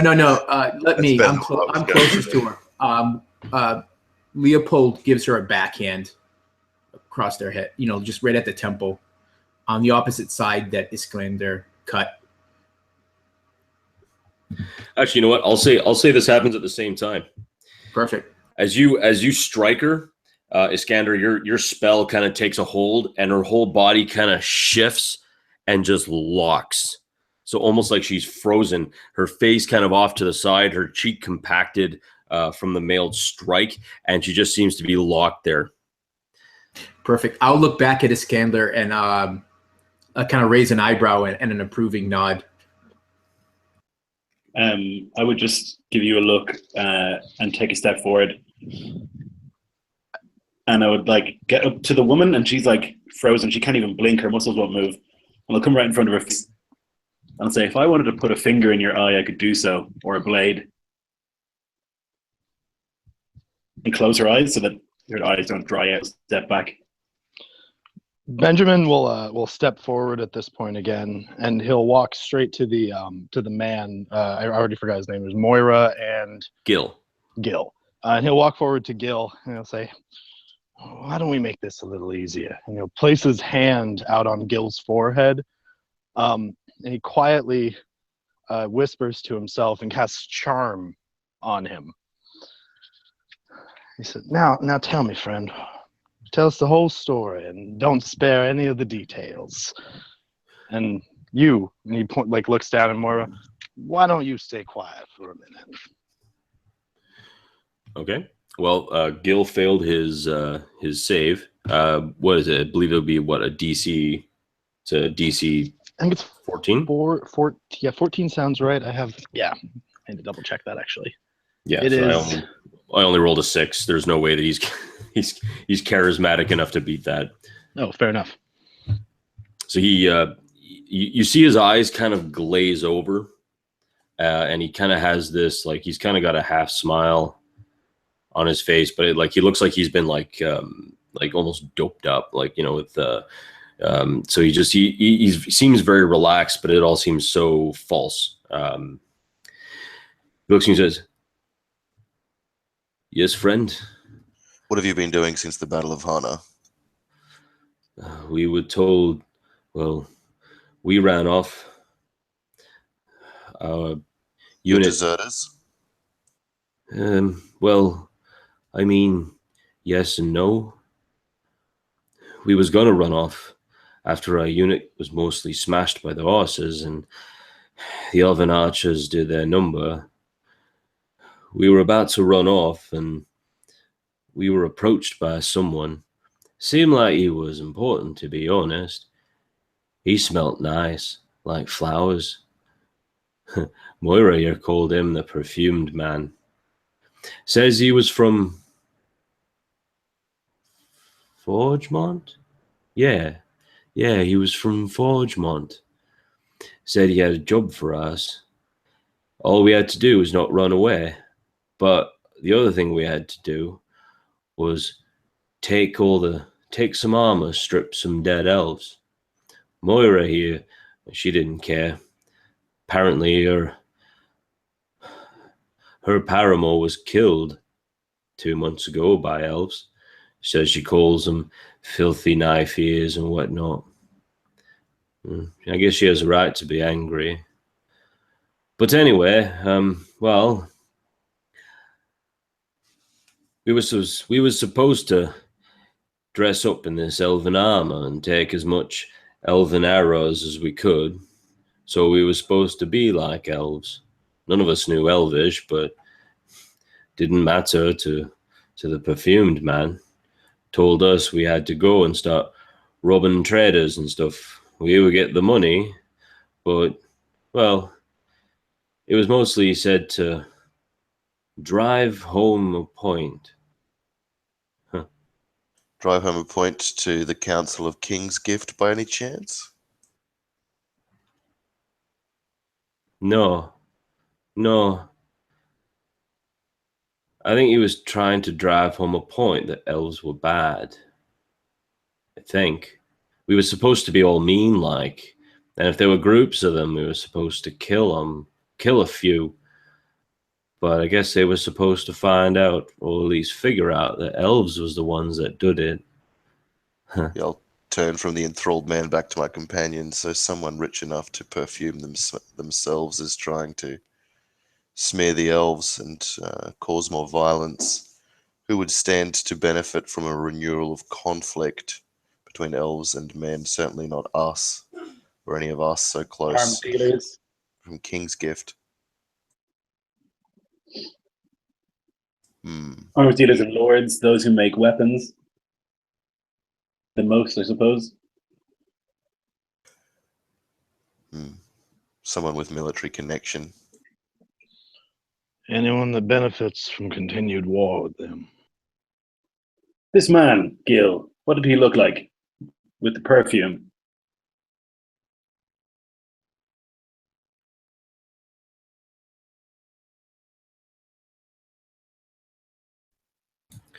Sorry, I was trying to swallow a piece of sandwich. It's a very good sandwich. Well, I mean, he was tall. Seemed to be dressed in a nice doublet.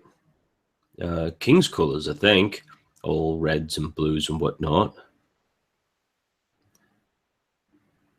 He had mosey hair, kind of brown and whatnot.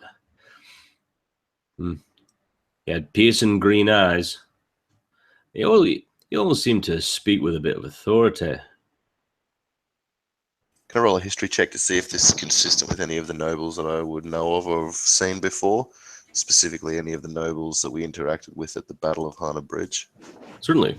Because I'm madly paranoid. I'll keep asking questions to help if you can get advantage. Sorry, what was that, Thinkmar? 5. I can't recall. Yeah, no. Yeah. Noble's a noble. Just kind of doesn't seem to. Does he have a beard? Did he wear any specific jewelry? Did he have any rings on his hand? Did he have a badge anywhere on him, a brooch? And really specific questions. What color were his eyes? Try and narrow it down as much as possible to try and give Thankmar advantage, by using the help action. Oh, that's I like that. Nice okay. one, Lord. I tell you what would that be? Yeah, then I guess by reciting all of this and just asking him all these questions, what I'll do, Thankmar, is we'll add 5 to that, making it a total of 9. And with a 9, you kind of get an idea in your head that the individual kind of seems familiar, but in your dealings with nobility and whatnot, Forgemont, whether or not your character has been to Forgemont, the individual, you kind of get an idea somewhere in your head about who this individual is, but you can't quite think of a name. I'll ask Gil enthralled, where do you meet the perfumed man? Where does he pay you? Well, I mean, he never really told us of a place. I mean, it was only a week. We were supposed to meet. Well, we were supposed to send up our leader. He was supposed to meet him up in Forgemont, but we were on our way to go talk to him. Then y'all caught us. It's quite well done. By the way, you guys did a great job catching us up and whatnot. But we didn't really know what was going to happen. I mean, Xander's the one. He's our leader. He was the one that was supposed to go meet up with the perfumed man. And where is he now and the others? Well, we have a small base camp. Right near. Yes. Good. And that Sith enters the room. Yeah. Good. Tell us everything. Yeah, It says tell us we the have details. You can take us there. Well, I suppose I could. You can Well- take us there. Well, I mean, I suppose. I mean, it'll take a little while, but if you really want to. Would you know how to mark it on a map? Oh well, yeah. I mean, it's right along Lake Vita. On the Or eastern like side. click his fingers excitedly towards Talrath, who would have a map on him, and bring it forward. I'll grab a lantern and hold it over the two L. Oh, they can see in the dark. Ignore me. Sure, I will. Of course. Okay, yeah. So I'll hold the lanterns over so that this charmed guy can have a really good view of the map and give us as accurate indication as possible of where Xander's hideout is. All right. What I'm going to do is I'm just kind of get this ready, and you're going to do the old sherry share. Screen share that bad boy. Share. Boom. And so he kind of points into an area kind of right around here on your map. So kind of where where Lake Vita begins to kind of elbow out around on the eastern side, just north of Nothlon and Halak. And so kind of points here. That's where our base camp is, right there. We usually try and keep ourselves hidden away, but I'm sure they'd be happy to see you. I mean, you five seem like real nice folk. And it's at this moment, if looking at Moira's face, you kind of see tears beginning to stream down her closed eyes.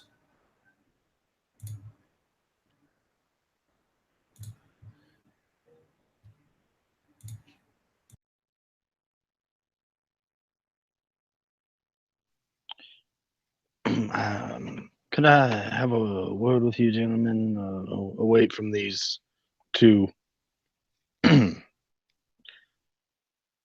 prisoners of ours? And he kind of glosses over the word, hoping not to disturb Gil's charm. I'll watch them.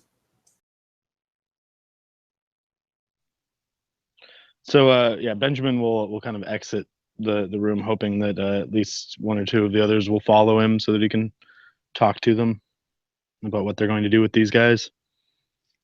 Yeah, I'll follow. So as soon as we're all outside, Benjamin will shut the door behind him.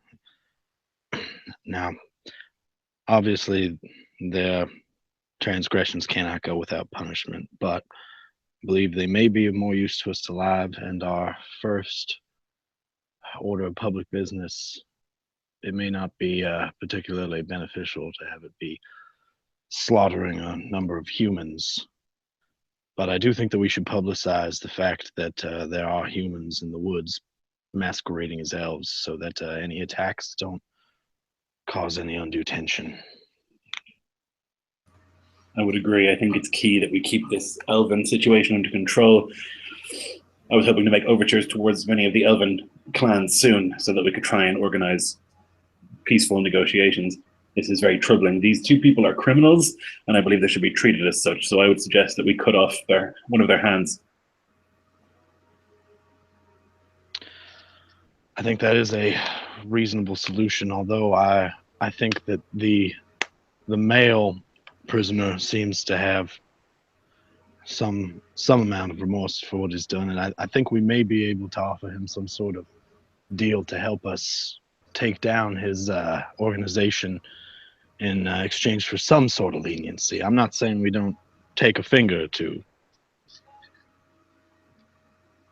but it's a thought. I would disagree. I think that if we are to establish this place as a place of law, then we should be thorough in the application of those laws. And if a criminal for your banditry is to remove a hand, then we remove a hand. Sir Brahm would say, I agree with the elf to a point. They are criminals, but they are not thieves. They are murderers. They tried to kill us. Well, then hang them. We will make an example of them so that others would know. Are we dead set against the idea of second chances? We have two prisoners. One of them does seem unrepentant and unwilling to cooperate, and I fully agree that if she has committed murders against against travelers on these roads, she should be hanged. But yeah, I want to make sure that we establish ourselves as a reasonable council. So Sir Brahm would look at you, and his often soft expression would go cold, and he would say, the goddess of death does not offer second chances. I do not believe it is unreasonable to punish attempted murder with death. Very well. I will not argue further. I will defer to your judgment in this matter. I need to make my voice known. I can see what you're getting at, and I do think that generally we should try and incorporate as many people as possible into the settlement. This first incident is a key incident, I think, and that if we begin with leniency and begin with, then it sets a bad example. Our settlement or us need to pay. Your point is well taken. The King's law is clear on this point. They are murderers, and as such they shall be hung. If we want people to come here, we want them to know that there's justice here and there's safety.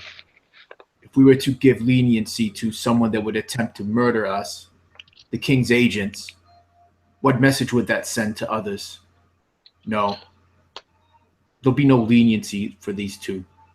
Not in my eyes, and not in the Black Queen's. Very well.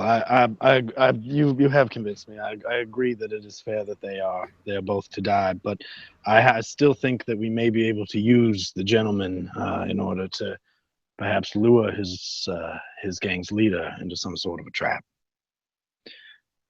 Perhaps his execution could come after. Perhaps we could offer him a quick, painless death or hard labor in exchange for him bringing us safely to the camp.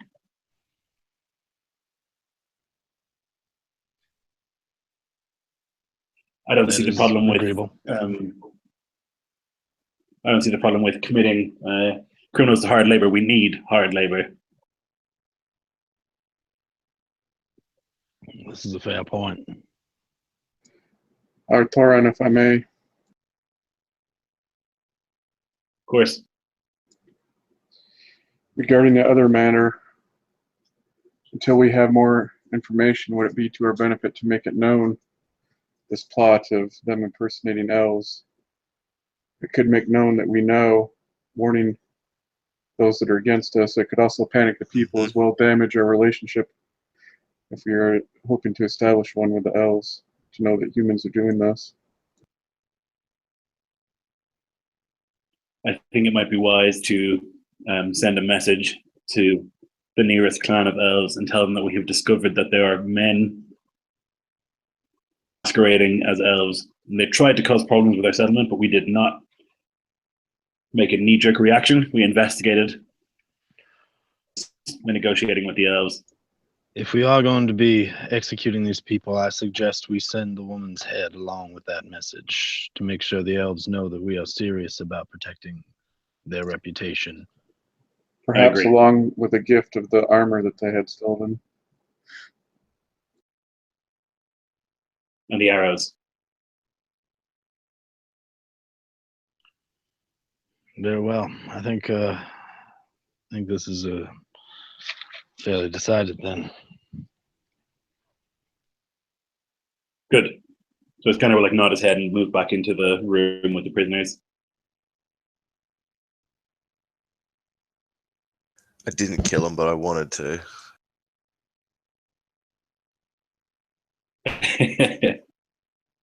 Thankmar will turn as you guys re-enter, like a bunch of judges from recess, and he'll just like raise an eyebrow, looking for any kind of indication, like verbal or facial expression.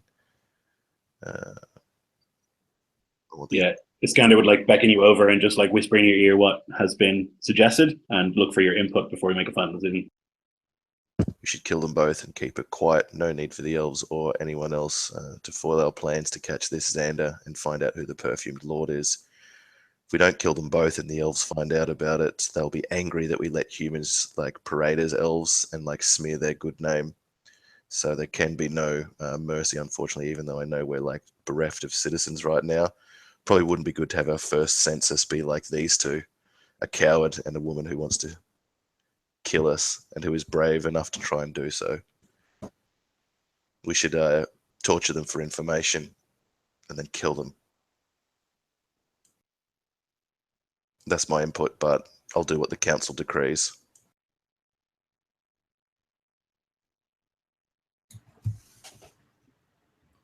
It sounds reasonable to Iskander, although he would look around to the others. I don't know if they could hear. I think we're speaking fairly quietly.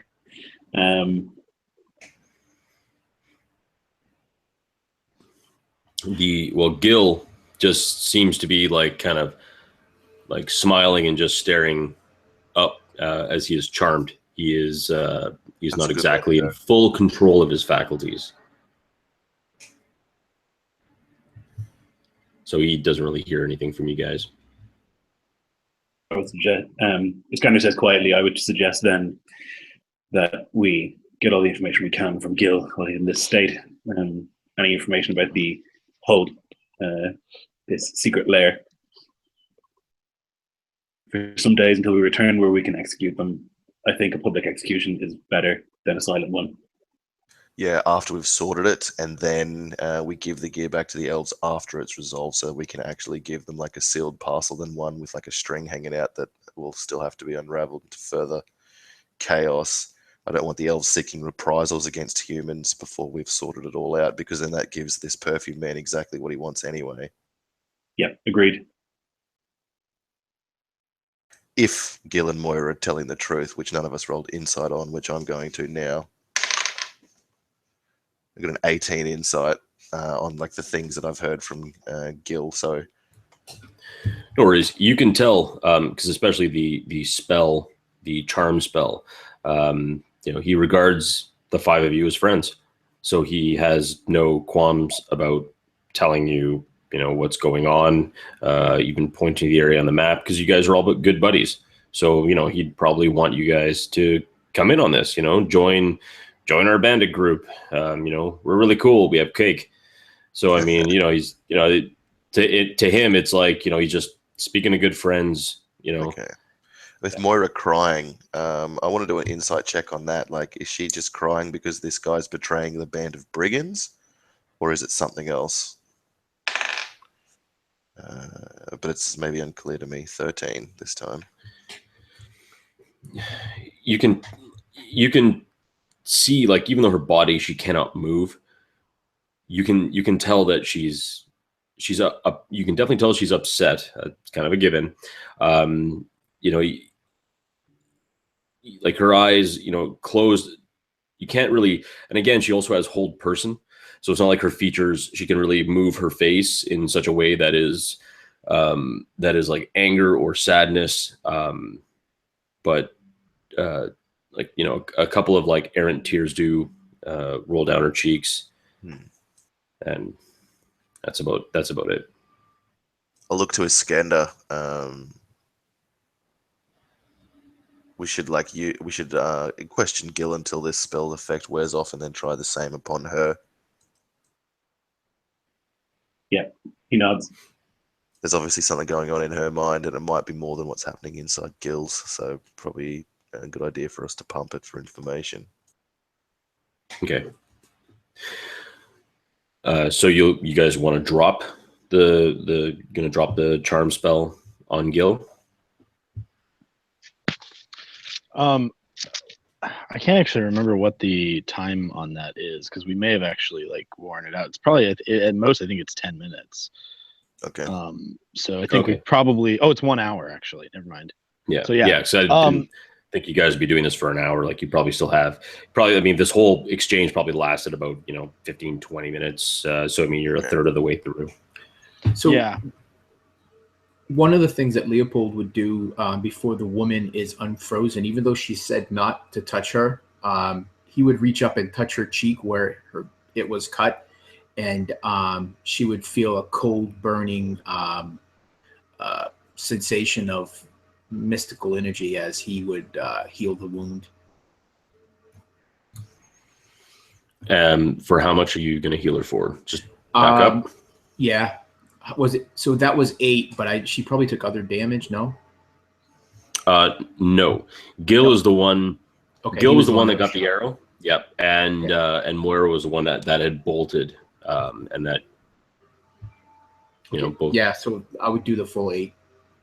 Okay. So you see, like, even though through the hold person, the wound just kind of seems to like close. The blood stops flowing, and then the line of the cut just seems to like quickly scab over into like what looks to be like an old scar, and her face still is like kind of unmoving, there's no sign of anything. The Gil, kind of like lazily looks over to you, Brom, says, "Well, it was very nice of you. Thank you. I mean, we're all friends here. My shoulder's getting a bit sore. Is it all right if I can sit down, maybe? Maybe a chair for Moira, too?"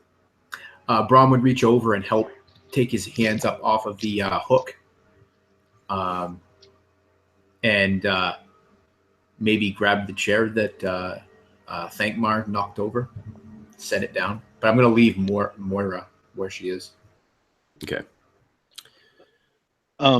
Actually, Benjamin will kind of move over to Moira and say, why don't we release her and put her in a chair as well? Might make this a little easier. And I realized that Charm Person's actually not a concentration spell, so I can just cast it on 2 people with two spell slots. So I'll just go ahead and as soon as we get her into a chair, assuming that people are willing to undo the hold person and just kind of hold her physically, I'll cast the Charm Person on her. So hopefully both of them will now be friendly towards me. And it is a 13 DC, by the way.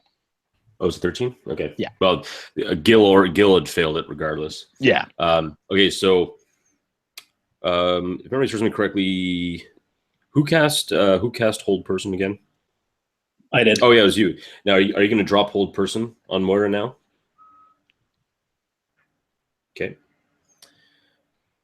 So as you drop it, I'm guessing you're probably going to try and time it so it's cast at the same time. Just about, yeah. Yeah. So it drops. You kind of whisper out, and she sits there, while she is not kind of in that like very happy state. She is docile. She's not like, trying to run or trying to like fight her bonds. She just kind of just sits there waiting. Hello there, Mount Mora. So, do you have anything to add to Gil's tale? No. Only that Xander is our leader. He's a good man. He saved my life once. An elf. She had a blade right to my throat. Was going to cut it. Xander came in and saved me. I owe him my life. Tell me, how many elves do you think you've killed since you deserted the army? Elves? None. How many humans? Humans, well, I mean, we attacked a trader once, but we took his gear, and as he ran off, Xander told us just to put a few elven fletchings in his cart to make sure that he thought the elves did it.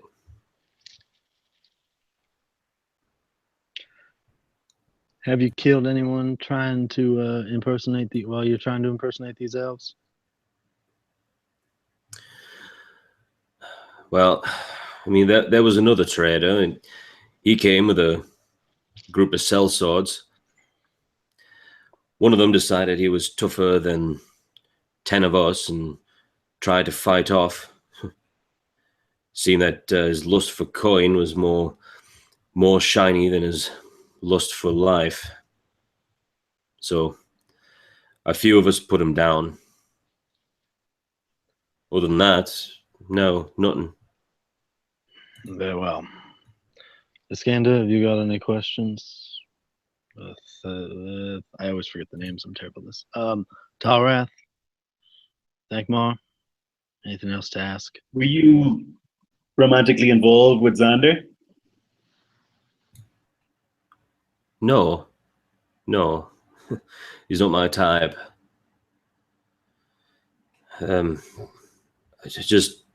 He was always a good leader. Out in the battlefield, you know how it is. It's chaos. Someone could be shouting orders, but you might as well be pissing into the wind. How much does that man care about his people? Would he pay to ransom you back?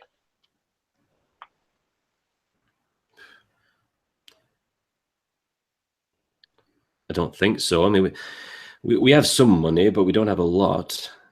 It's more of what we can take. A lot of times we're grabbing bolts of cloth or a few casks of ale or some honey here and there. Well, that wasn't the question. The question was, would he be willing to pay anything to get you back? Doesn't have to be a hefty ransom, but I'm just wondering if offering some of his men return to him would entice him to meet with us. I don't know, to be honest. I mean, he's always cared about us, making sure we're well fed and making sure we keep our bows well oiled and strings, making sure our swords are ready and our arms are sharp. And he sounds like an absolutely fantastic bandit leader. And he kind of rolls his eyes a little bit. I don't know about you fellas, but I'm sort of finished with this rabble. Yes, let's leave them here. We'll put some of the guards on watching them, and we can go and deal with this, Xander. Just so I'm clear, I'll ask Iskander in like whispered Elven. Are we going to leave these people chained up down here until we want to publicly execute them? And is the reward of public execution, seeing justice done from these two down the track, worth the risk of them like assaulting or killing guards, escaping, that kind of stuff? Yeah, the plan would be to keep them here until we've dealt with this Xander situation, and then publicly execute them for being bandits. To tie them up and keep them down here with 3 guards in the room. Hey, And I think Mike, those hooks, are they high enough up so that it's like awkward, like they would be like on tippy toes or something? Or is it? I mean, Yeah, how easily could they lift themselves up off of the hook? Well, I mean, the hooks like the way they come back, they hook in pretty sharp because they're made for hooking like haunches Like of meat. meat. Yeah. So I mean, they technically could, but by basically like threading the rope through and kind of like an over under style and tying it in, like they're not going to be able to just kind of like unhook themselves and run away, especially even if their feet are also tied up as well. Yeah, and we'd gag them as well so they can't talk to each other. And There's also that. Put a couple guards down there, and maybe with his strict orders, do not talk to them, do not speak to them at all. Yeah, guys, does that sound good? Sounds good. I'm for it. Good to me. All right. As you guys go through the motions of making sure that they're tied back up again, hanging, or kind of like standing up with their arms kind of like well over their heads, you begin to kind of walk up, or at least go to the door. And as you do, you hear kind of a knock on the top. The door opens really quick, and Edmund kind of pokes his head in, looking at the 5 of you. Lords, if you wouldn't mind, there's some people up here who'd like to speak to you. And he kind of closes the door. Well, he kind of opens the door up all the way, and kind of looks to you guys for kind of like is that okay? Is that okay? Like, you guys you might want to check this out, kind of thing. Of course, we'll see them in DuPont momentarily. That would be a bit difficult, Lord. They're just on the road right now. You might want to come have a look. I'll do so. Yeah. I'll follow along. I forget. Did we already place the guards in this room? Because if not, I would just tell this guard, like, grab 3 men to watch this room. Don't speak to the prisoners. Yeah, and I kind of assumed that whole thing would kind of go down in that fashion. And he'd probably just grab Win, Godfrey, and probably Dundas to go kind of like watch the area. And as you guys walk out, I need one of you. Let's go with Talrath. Talrath, I'd like you to roll me a D10, pretty please. Well, since you asked so nice, how can I resist? 5. All right. As you walk out, you see 25 individuals standing there, some with carts, some as part of families, just groups of people. You see, like just families and whatnot. A lot of them have their possessions on carts, and they look at you guys, and one of them goes walking up, kind of meekly, says, "Excuse me, we're from surrounding towns and cities and whatnot. We've heard this place is going to be opening up as a trading post. We were wondering if you had some room for us, maybe to settle here or something."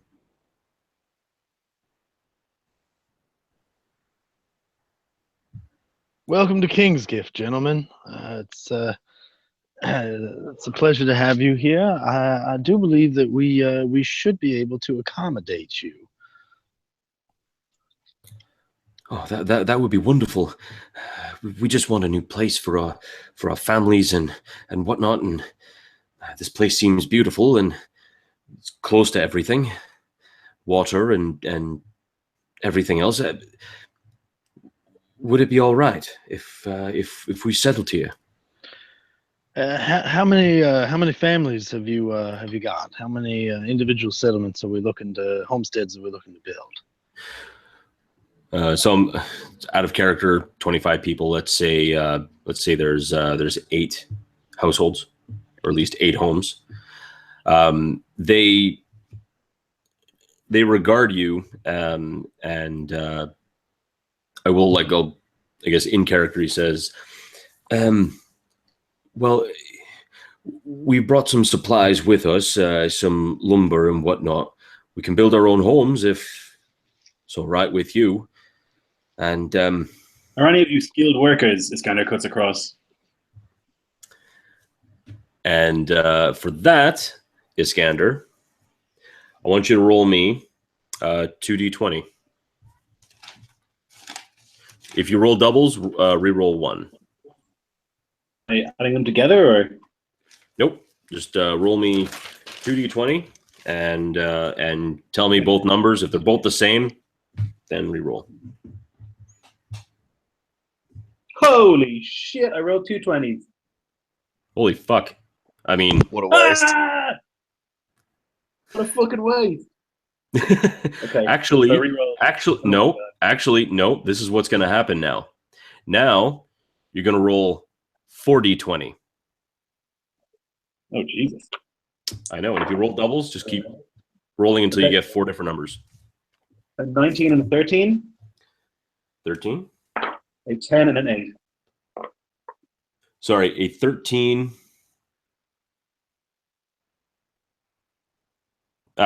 8, 10, 13, 19, I believe. Nice. Put them in the chat, Mike. 8, 10, 19. Cool. So in speaking with all these different people, you find out that 4 of them are skilled trades. One of them, one of them you meet is a skilled hunter. They're qualified, like they've definitely gone out and at least bringing in food, hides, everything like that. These people are this guy he's well on his way. He's sorted out. The next person you speak to is a Fletcher. This person has made arrows, all different types, from crossbow bolts to arrows in short bows, long bows, and as long as this person has a supply of lumber, generally they'll go through about a cord of wood every week. They're able to supply you with as many arrows as you possibly want. The next individual is very nicely dressed. This person is, you can tell, seems to be some sort of very, very minor nobility. They have come with a very nicely done wagon. They have not only are they carrying in wood, they're also carrying in stone, and they wish to make a manor house. This individual is a statesman. If there was any diplomatic or other such things that you needed to have done, this individual will get it done for you.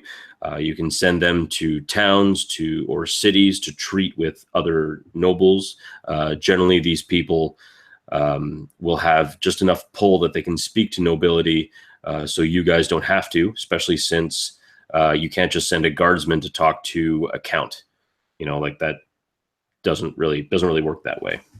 And finally, Benjamin's just he's definitely gonna gravitate towards this nobleman and start kind of dealing with him and talking to him and kind of glad handing a little bit, making sure he feels welcome and at home at the inn, and make sure that he gets like a good room.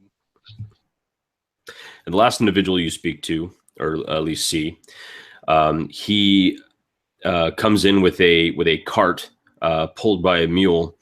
And you see bunches of folded up nets, some lumber, enough to make like a small little shack, and various rods, a few gaffs, and this person is a fisherman. very good at pulling things from the ocean, and they will, if there's anything wriggling under the water, they're going to grab it for you.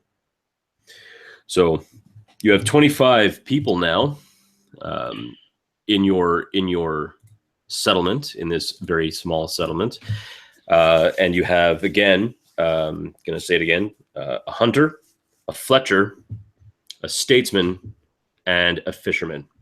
And you're lucky that you rolled 2 20s, which is freaking rad. Oh, shit. Benjamin will kind of address the crowd as a whole and say, "You are all welcome to settle here. It may take a day or two for us to draw up the new property lines to assign you your settlements. We will help you find good land for whatever the trade that you practice is. We will make sure that you are happy here. We are happy to have you. For the night, we'll have a few rooms in the inn, and we will have to set up some sort of makeshift tents and such in the field beyond.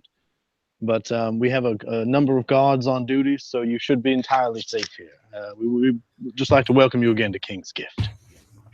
And excuse me, a lot of them they smile and they look, and a few of them cheer, and they all seem very happy. And the nobleman, though, however, does go to you, Benjamin, and does mention that you'll have to pardon me, but given my stage, I would very much prefer to live very close to the center of this foundation of a city that may become a wonderful thing. I believe that accommodations could be made. A house of the sort that you are attempting to create in this town would bring a great deal of prestige, and so it would be much appreciated as a focal point, if you would, of our aesthetic beauty. Wonderful. I look forward to doing business with you at some given point in time in the future. He smiles and he walks into the inn. A servant is behind him, kind of like writing down notes on parchment and quill, kind of looking around, and he kind of whispers over to him, and the servant nods his head and kind of looks, and you can see he's starting to survey what would be the best place to put this guy's manor. The rest, other people begin to kind of pull off to the side of the road. Some of them even pulling their horses into kind of like the grassy area, just to kind of like keep the roads clear. It's at this point, though, that the 5 of you are beginning to feel the effects of being awake for an entire 24 hours. You guys are starting to definitely get tired. And each one of you now has 1 level of exhaustion. So any ability checks that you wish to make will now be made at disadvantage. A lot of the people come in and they're all talking very excitedly in the inn. A few of them are like they're having ales. Malser's pouring as quickly as he can, and even old Jeff is grabbing a tray, although he doesn't look extremely happy about it. If he had 2 eyes, you could definitely tell he'd be kind of sneering a bit. But as now, it just seems like he's winking very aggressively, and he's just grabbing trays and like handing out drinks and whatnot have you. And he's going back to his own tankard. Actually, Benjamin will try to assist with some of the serving to make sure that all of these people get their drinks in a timely manner.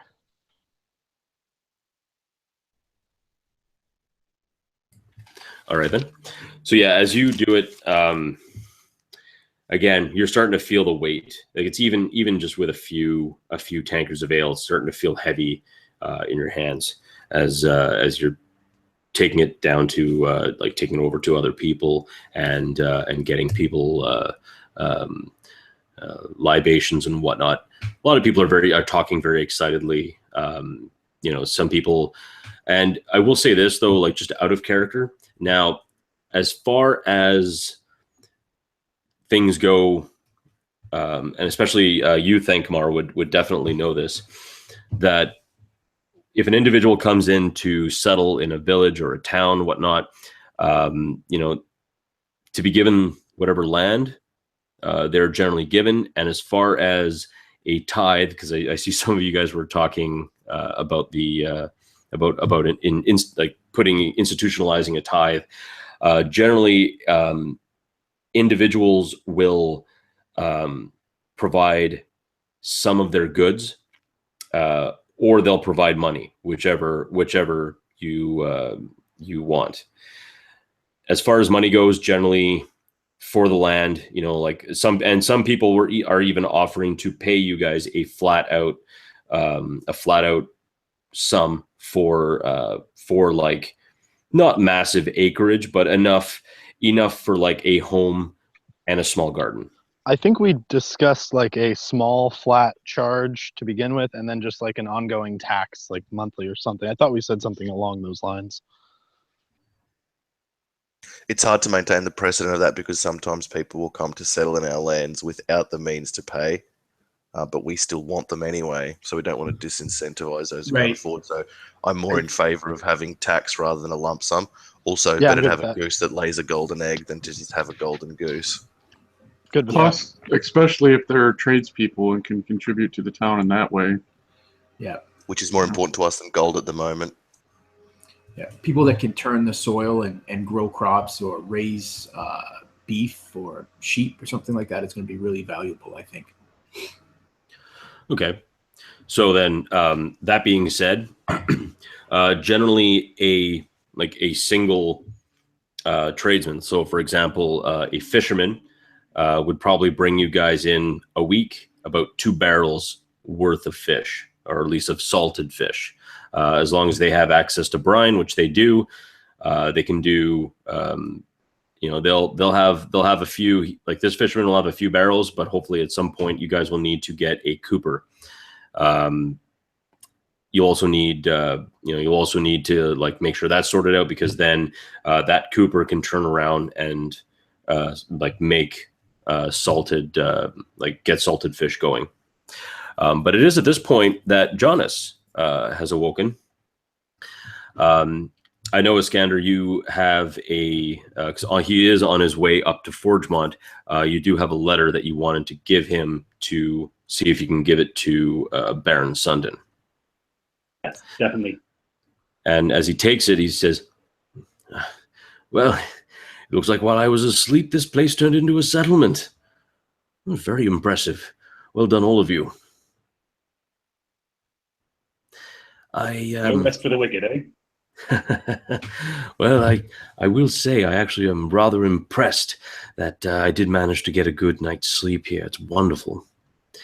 And it is also nice to see that my horse did not get stolen or anything on the way during the night. Are you still on board for a guild hall here? Is that still all right with you? Or at least an outpost? Yes, absolutely. We would most welcome the inclusion of your guild business in this burgeoning trading post. Wonderful. I'm so happy to hear that. Good. Well, I'll tell you what I'll do. And he kind of goes off to his cart, and he comes back with a parchment and quill. I have to go to Forgemont, but on my way back, I can most certainly pick up something if you wish. I do know that I'll be sending a letter post haste to the main guild hall in Middenheim, sending for supplies and people with which to build. They'll only be here to build our guild hall, mind you. They'll not be here to live here. However, if you need any specific type of materials or anything you'd wish me to purchase for you, if you can give me the coin, I'll be more than happy to grab it for you. Now, it's my understanding that we don't really have any coin, right? I mean, you'd have whatever gold that you guys have started out with, and if you like, unless you kind of once you set up where all these people are going to live and where they can put their homes, then shouldn't be a problem with getting materials. Now, if you provide the building materials for them, then charging rent, you could probably charge more because technically, you kind of own the home. But if you're fine with these people using their materials, building their own homes, which obviously will save you time and whatnot have you, then what about like reducing their the amount of time that they have to pay rent by the amount of the valuation that we put on their building materials? Like if their building materials are worth like 2 years tithe, we give them 2 years of free occupancy for having built their own house. They should pay tithe in perpetuity, right? They should always, if they're living here, pay us a tithe. Right, exactly. So after those 2 years, they start having to pay. Or if they bring their own stuff. If they bring their own stuff, we have to put a quick value on how much we think their stuff is worth, and then say like, okay, so this is the amount this is the amount of time that you guys have paid in advance here, basically. Yeah, it sounds reasonable. So what I will say is that so for building a simple home, which is what a fair number of these people are doing, with the exception of the noble has all of his own materials. The cost is around 12 copper, 1.2 silver to build a very simple home, nothing fancy. The longer people stay here, they'll probably want to upgrade their homes, generally at their own cost at some point in the future. So that's basically that's the kind of general cost of building a simple home, and that would be for just a wooden home. Stone obviously is going to be a bit more expensive, but a lot of people, not everyone, can afford stone. That seems fair, because that's like probably about maybe 6 months of free rent. Like I would say like maybe 2 copper per person per month or something. I don't know. I'm kind of ballparking numbers. In terms of tithe, I think it should be like a percentage of what they make, whether it's well, that's fair, or it's produce or it's labor. It should be, because I think most peasants, and Nick said earlier, will pay like half the stuff they make, so we should have it be slightly less than that. So I thought either a third or like 40%, so that we can encourage people to come here. Yeah. Well, like we're providing them safety, which is so valuable, so we should expect them to pay a lot. I'm good with that. I like that. I do like the idea of charging them less than other settlements are charging them, and still trying to provide some top-notch security where possible. Yeah, I think so. I think it's a good idea. Iskander will basically, after this session, sit down and write out a contract of citizenship and like a city charter or something, so that we have that all in writing from those who are staying here, particularly the nobles.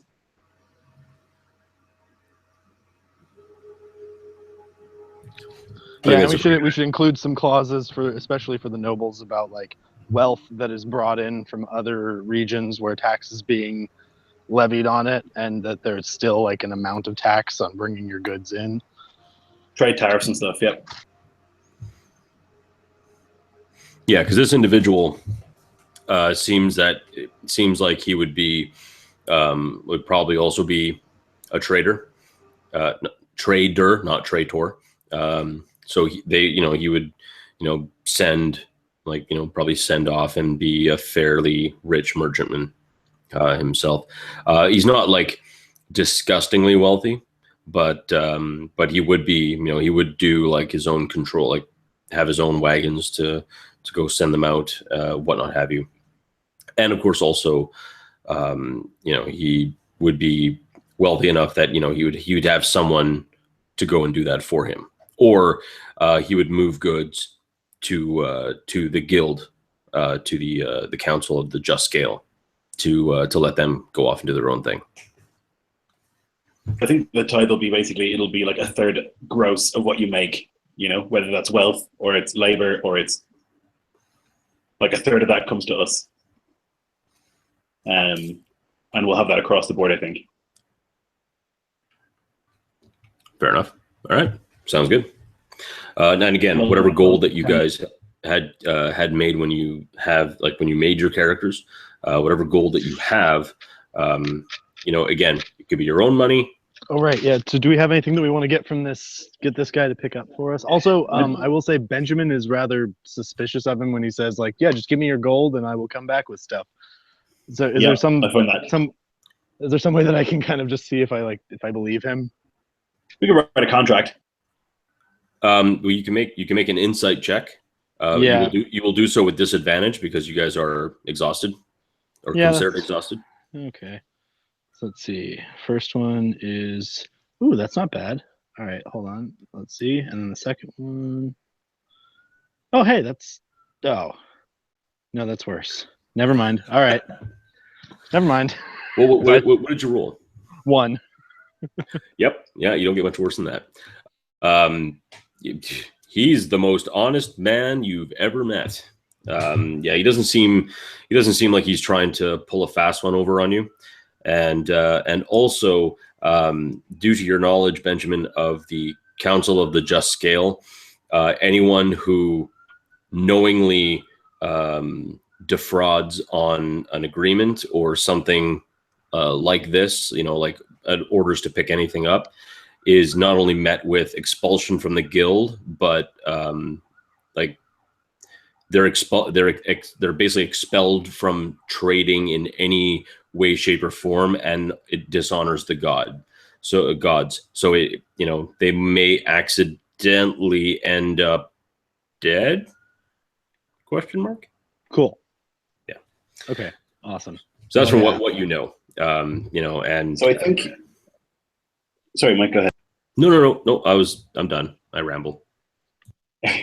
So I think then what we could buy is stone, because we have good access to wood, but we could buy some cut stone maybe. Other than that, like, I don't know, food. Like, I don't know how much food we're producing, but it might be good to like buy stocks of grain and stuff.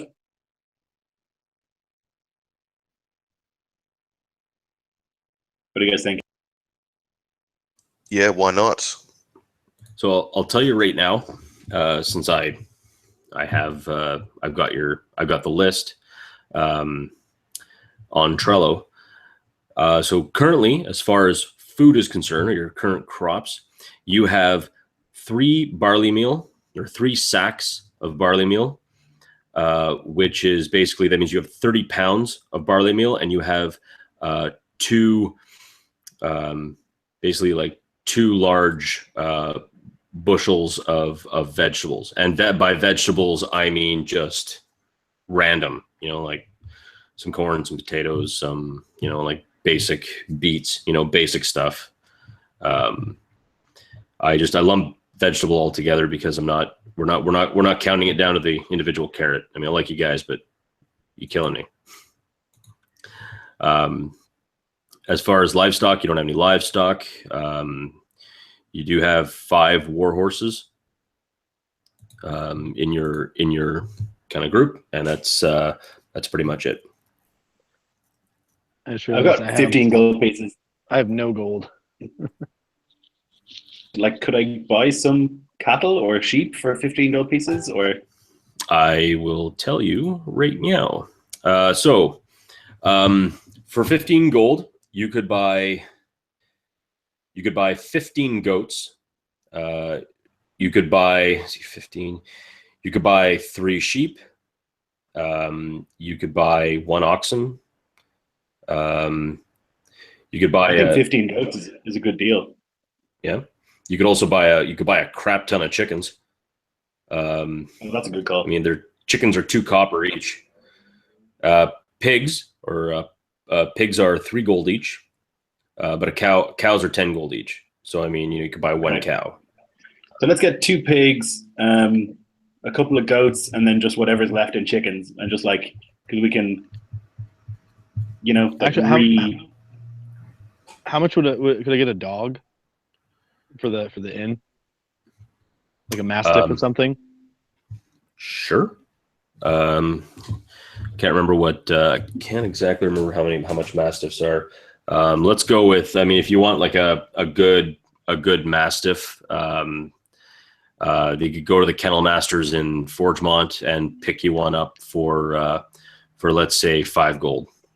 That's exactly how much I actually have left. So perfect. Boom. All right, so you're gonna get yourself a mastiff. So you can mark that down somewhere. Awesome. So, sorry, you said now just go back to you, Iskander. You said 2 pigs. Go and how many? And then I don't know, 10 goats or 8 goats, and the rest in chickens. Okay, yeah. Okay, so that I was gonna say that's a little bit better. All right, so you can get 8 goats, and then that's because that'll be 14 gold, and then 1 gold in chickens. So each chicken would be 1 silver, or derp.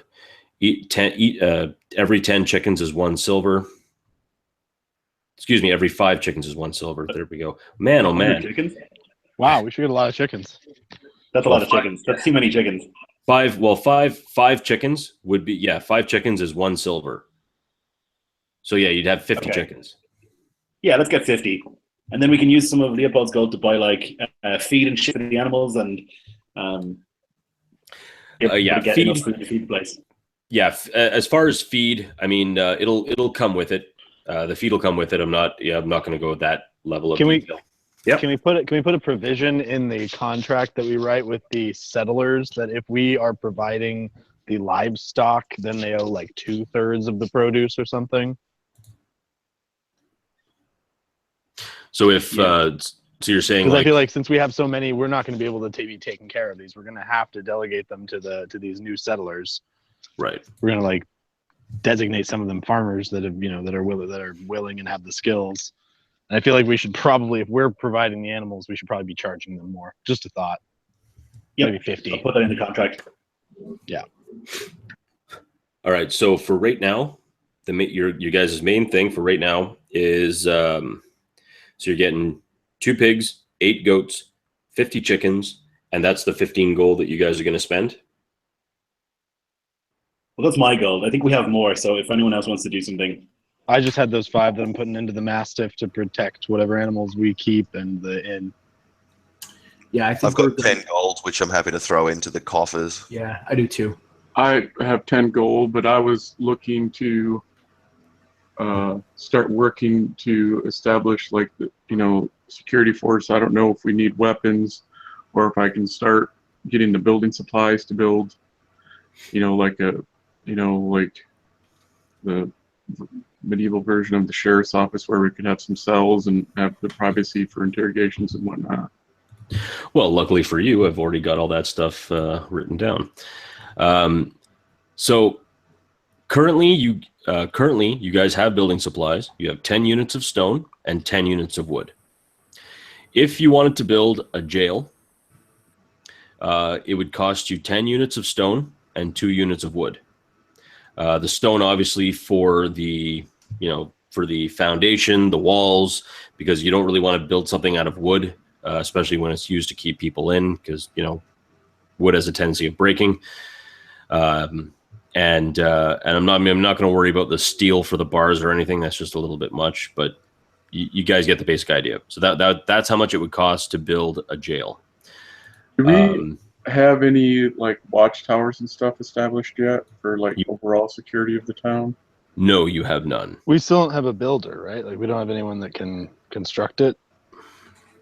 That is correct. I mean, you can build simple buildings like a watchtower, but you'll probably need a mason or need some type of a skilled, even a carpenter, to really build anything more complex. Yeah, I think it would probably be better to focus anyway more on the security of the area first, like any kind of defensible positions, watchtower, stuff like that.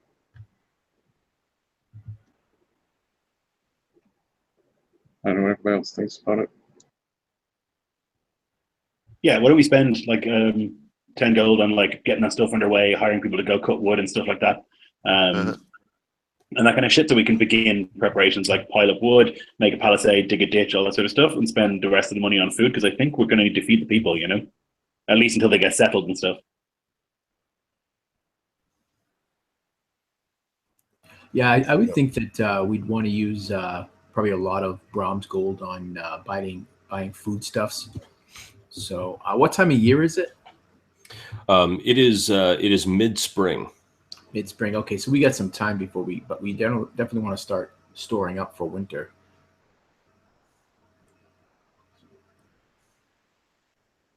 Yeah, I think maybe to our benefit for those that have skill in food gathering, like the fishermen and hunters, if we can get them to take on some apprentices, so that we can get more bodies.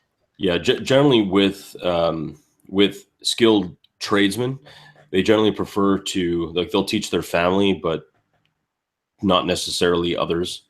If you had something like a mason, you know, like a construction sort of a job, obviously, you know, a noble can't train someone to become a noble. It's kind of one of those things. Hey, Mike, can we, like, if that guy's going up to Forgemont, can we get him to like hire a builder to come back here? Sure, of course you can. Smith. Yeah, I mean, if you want, he can like gather around, try and see if he can persuade anyone to come back with him. Anyone who's, you know, now keep in mind, you know, to persuade someone, they probably they'll be good. They probably won't be the best. We don't need the best. We just need someone capable, you know. Sure. So I think Iskander would like okay. put his hand on his shoulder and be like, "Look, you know, this is going to be a great place for the guild. It's going to be a prosperous place. We're going to have lower tax rates, and so more wealth. People here, well, the better it is for everyone. So if you were up in Forgemont and you happen to suggest maybe that some people there was opportunity here, yeah, you'd much appreciate it." He would tell you that Forgemont it's an old city. It's a very old city, like how it was built and whatnot.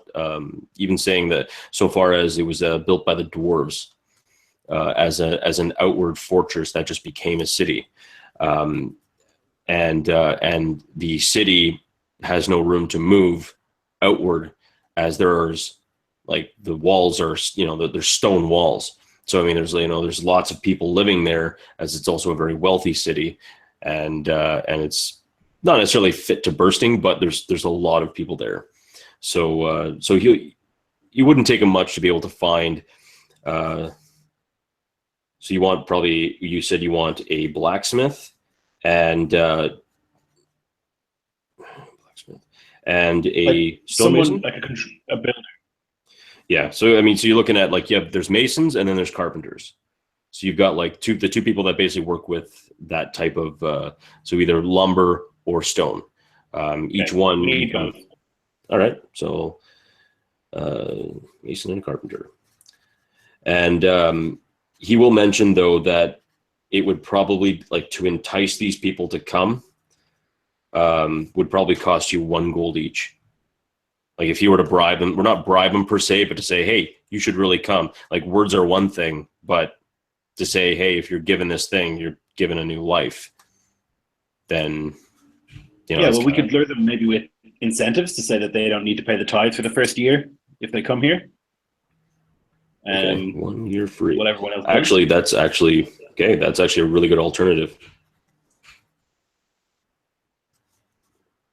Yeah, I like that a lot.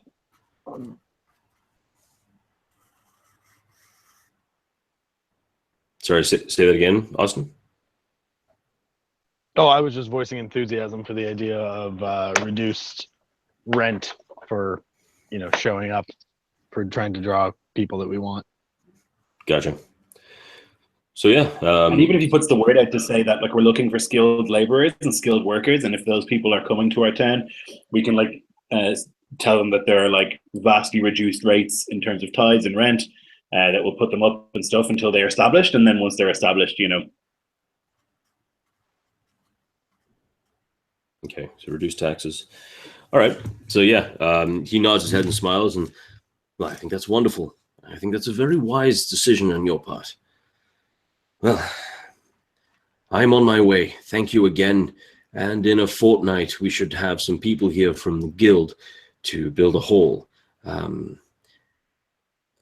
we'll do this off camera, but he just kind of shows a map, or kind of a rough drawn map, very similar to the one I did, kind of asking you to point out where to put it in. And of course you'll do, and that'll be something we'll sort out for the future as they it'll take them probably about 2 weeks to travel, or 2 weeks travel to go down and to Kingsgift with all the proper building materials necessary.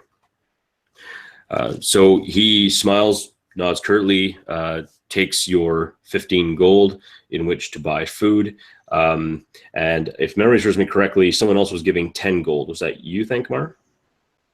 That's right. Okay. And what would you like that 10 gold spent on?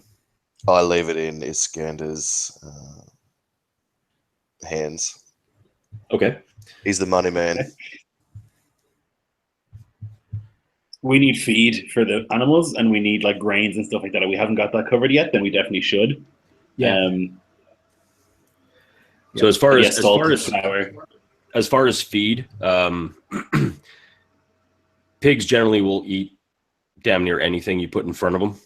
So I mean that's including grass, slop, old food that may have turned, like they're pretty much garbage disposal units. So I mean they're definitely covered.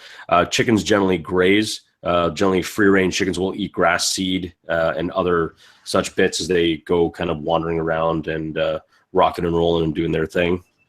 And goats, goats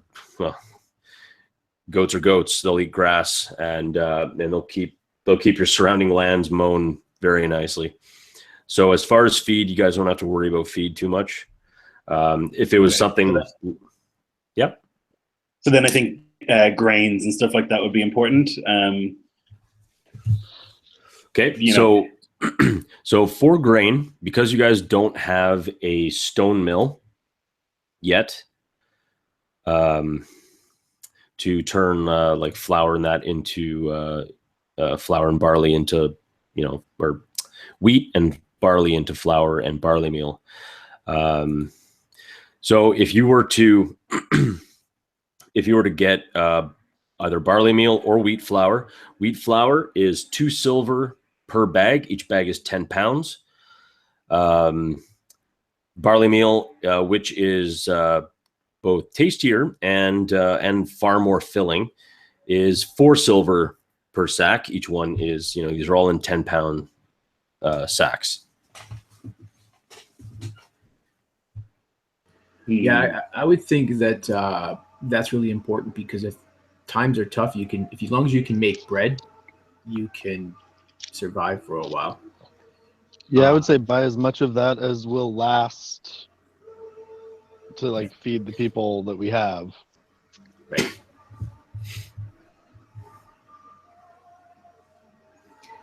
All right. So what you could do, I'm just having a look here. You can also get bushels of wheat, which will eventually be grown. But again, they have to be grown. They have to be processed with a mill and everything else, which you guys don't have yet. As far as getting the most, you could get 5 sacks of wheat per gold. So you could get 50 sacks of wheat flour, or conversely, you could get 2 barley meal and 1 wheat flour for every gold. Or excuse me, 2 barley meal, 1 wheat flour per gold. So you're looking at. So then we could spend 10 gold on that. All right, so let's go with 50 sacks of wheat flour.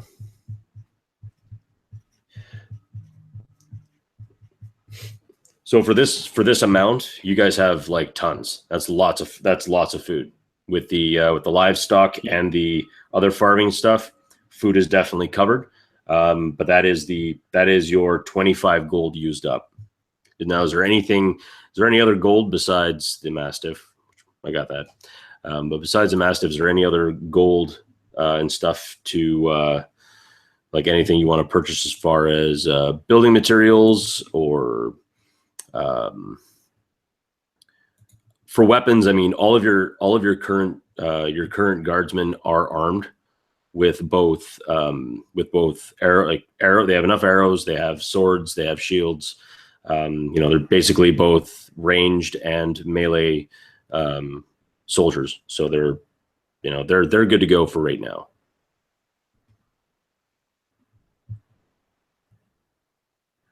Maybe we should put the rest of that gold in a coffer in our coffers, because I think you had 10 gold too, Nico, right? I had 10, you had 10, and then Lloyd had 15. Yeah. We can incentivize the people we have to begin construction on obviously like temporary homes, but before they get settled properly on defenses and stuff, I think is really important. How rich is that bloody noble? We could offer him like a straw man position on the council if he wants to buy in, and then throw his gold at setting ourselves up. Yeah. We don't know the measure of him yet, though. Like, so it's a bit iffy to like manipulate him. But there's that possibility. Like, if he has more money than we do, and we can control him or manipulate him on the council, then the money now will be like, 50 gold pieces now will be worth a fucking killing down the track. Big time. By the sound of it, especially if we've got this like trade priest. And like, I don't mind like giving this guy the illusion of power. Means that we have more. Yeah, like we have 4 of 5 council seats if he joins. Well, and I would say maybe instead of offering him a council position, we could offer him like a special advisory position, or like a consultant, like some sort of like, Or maybe would just like to be the some special title. advisor, a special advisor to Just the a kind of council. fancy title with no. Yeah. Senator, Republican. something that sounds French and important. Yeah. Yeah, but then we run the risk of him seeing right through that, and I don't know. I say give him offer the council seat, because like we said, I just think that's 5 to 1. too much, though, because until we have the measure of him, that could just be Yeah, that's too much too Oh early. no! I thought it was like maybe after Long play. he's kind of yeah. We'll just see how Forward anyway. Like we if can we are test short. him out and see how easily manipulated he is, or how shrewd he is, and Yep. it may just be he works out to be someone that we can trust, and that we can just straight up utilize. We'll just have to wait and see, I guess. All right. So we definitely have plans. We have big plans. And as the early morning gives way to mid-morning, you guys begin to kind of draw up your ideas. But of course, you're all fighting to keep your eyes open as last night's activities kind of drained a fair bit out of you. Yeah, unless I was needed by Iskander, I probably would go catch my 4 hours meditation while they were working out the details and drawing up things and whatnot. Right. Yeah, And I'd what probably about the rest? try to head to a room as soon as we've finished up our discussion with this priest, and he's decided to take off. Thankmar like hates the cop accounting and like talk of chickens and eggs and whatnot, but he knows that it's an integral part of like governance and rule. So he'll like force himself to like act like he's not sleepy at all, and like be as focused and attentive to as much as he can. But as soon as he's alone in his room, he'll like begin snoring straight away, because obviously he's like everyone else has been up for like over 24 hours. All right. And Yeah. Brom would excuse himself at about halfway through that conversation, saying something along the lines like he must pray to the Raven Queen, but really what he's doing, he's going to go sleep. And how about you, Iskander? Yeah, he would. He's used to long bouts of scholarly pursuits, and so he doesn't find it tedious. He finds it very exciting. and so like that is keeping him at it. And so he would like basically make sure that he's finished enough stuff. Like he's not going to leave anything half done, you know. And when those things are finished, he would like put everything away and then thank Mark and go to bed because he's been waiting up trying to keep pace. As the five of you go up to your rooms, which you obviously got yourself some rooms in the meanwhile, as the inn was being built. Each one of you kind of put your stuff into your one room and got that going. You all head in. Your beds are looking very, very warm and very, very soft. However, Benjamin, when you walk into your room, something seems amiss. And it's not just your paranoia or the exhaustion talking. Something just seems odd. Maybe your bed wasn't made quite right, or you remember making your bed, you think, but there seems to be a small bump where your pillow is. Sensing that something seems off, he immediately reaches into his into the pouch on his side and just pulls out a little pebble and just kind of tosses it onto towards where this little lump is, trying to see if anything moves when it hits it. All right. Well, then make me a little attack roll.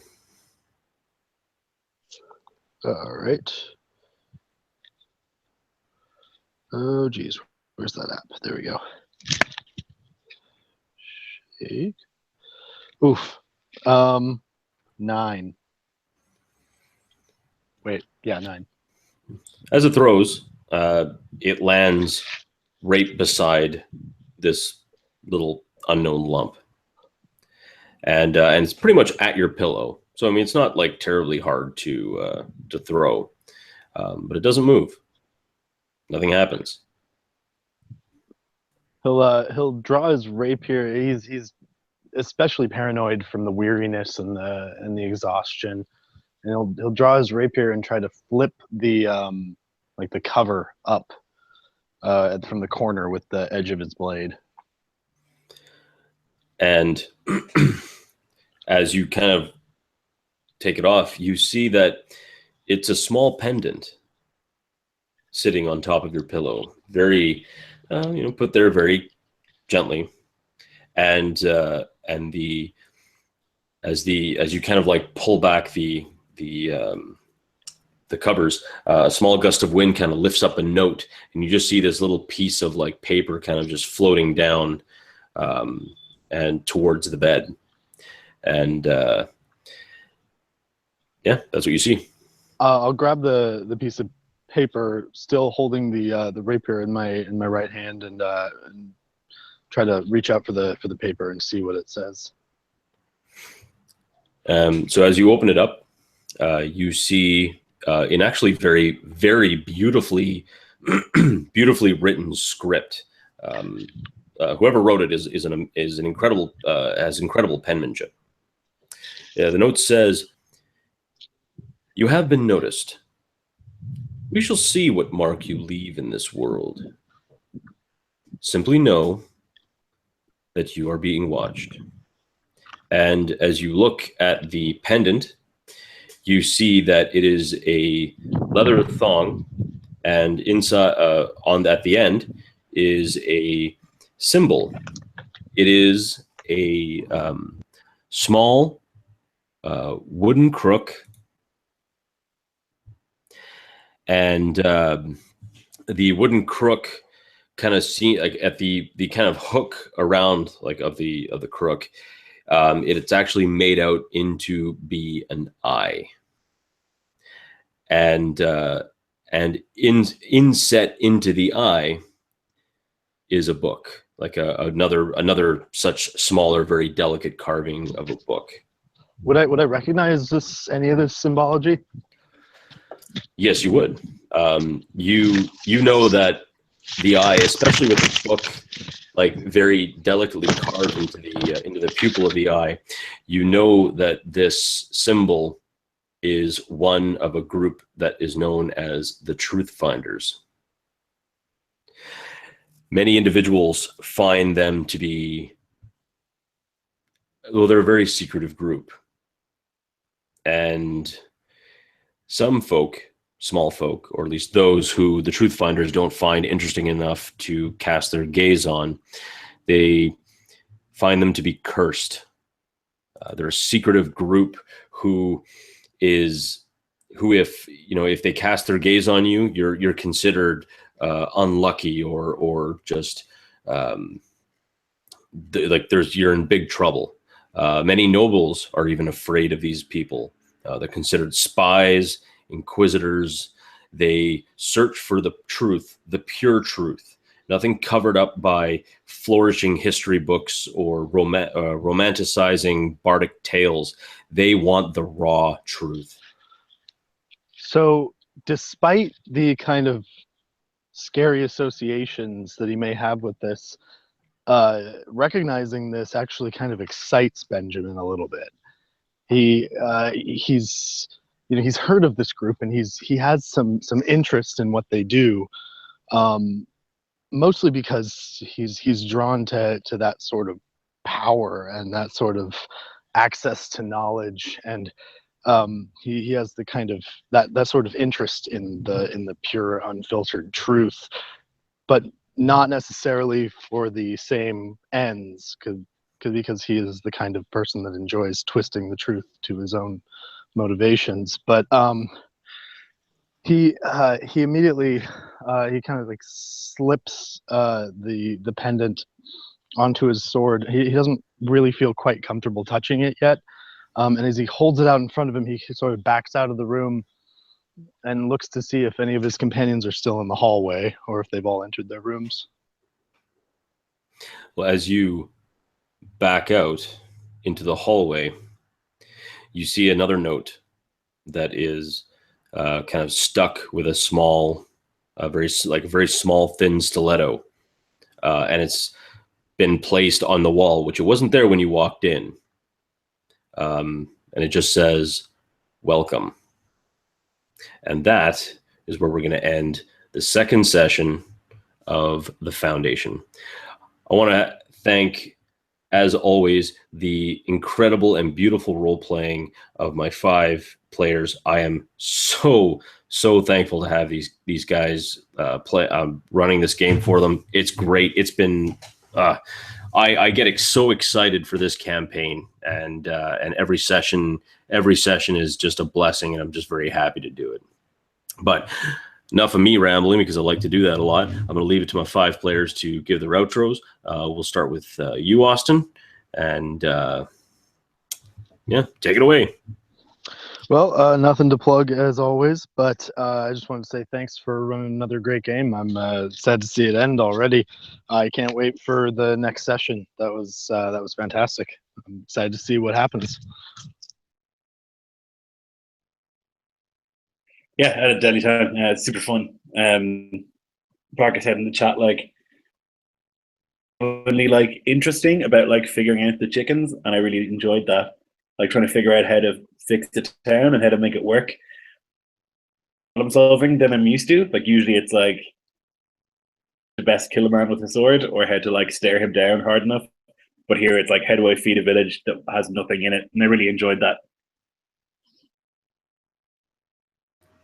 Yeah, I have to say I really like that it's a change up from what's typical to these sort of games, that we're kind of mixing it all in. So we're actually having a purpose outside of killing shit. So I really like that. And I just really feel bad for people that will watch this, because they're missing out on all the great chat that we have on the side. Because if they wouldn't see the scheming and planning that we're doing off mic, it would be really great. So they're actually missing out on that half. So I feel bad for them. But you should feel bad for me too, then, because I'm on my phone and I can't see that stuff. You can't see our chat. Oh, you can see it all too, man. But anyways, thank you, Mike. It was really fun. Looking forward to the next one. Yeah, as am I. Very much looking forward to riding north to Lake Vita and stringing out Xander and pulling from him the secrets of the perfumed man and using it to our advantage to make ourselves wealthier, to make bigger Kingsgift and feed our ambition. It's good to do more with our town and get stuff put in order. I'm looking to use the problems that are ahead of us and twist them to our own advantage. And can I just add one thing? I just want to say, like, it's freaking fantastic to finally get to play a character who gets to like talk to people and try to like work out political problems, because I have like I'm like a mediator and a social worker, and like, you know, I love beating things to death with swords and hammers and clubs, but man, it's fun to be able to like actually put some of that talk it out nature that I have into a game. So this has just been fantastic for that. Yeah, agreed.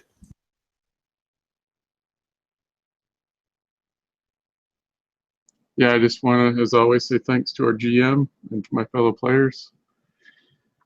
This is a really fun campaign, and it's like our session just ended, and I'm already looking forward to the next. Same here. And of course, as always, an incredibly special thank you to all of you who are watching. And I look forward to planning out the next session of the Foundation. So until then, this is me, Mike the Piper, wishing all of you guys a wonderful day. Enjoy all of the awesomeness around you to build fantastic worlds. And as always, get inspired.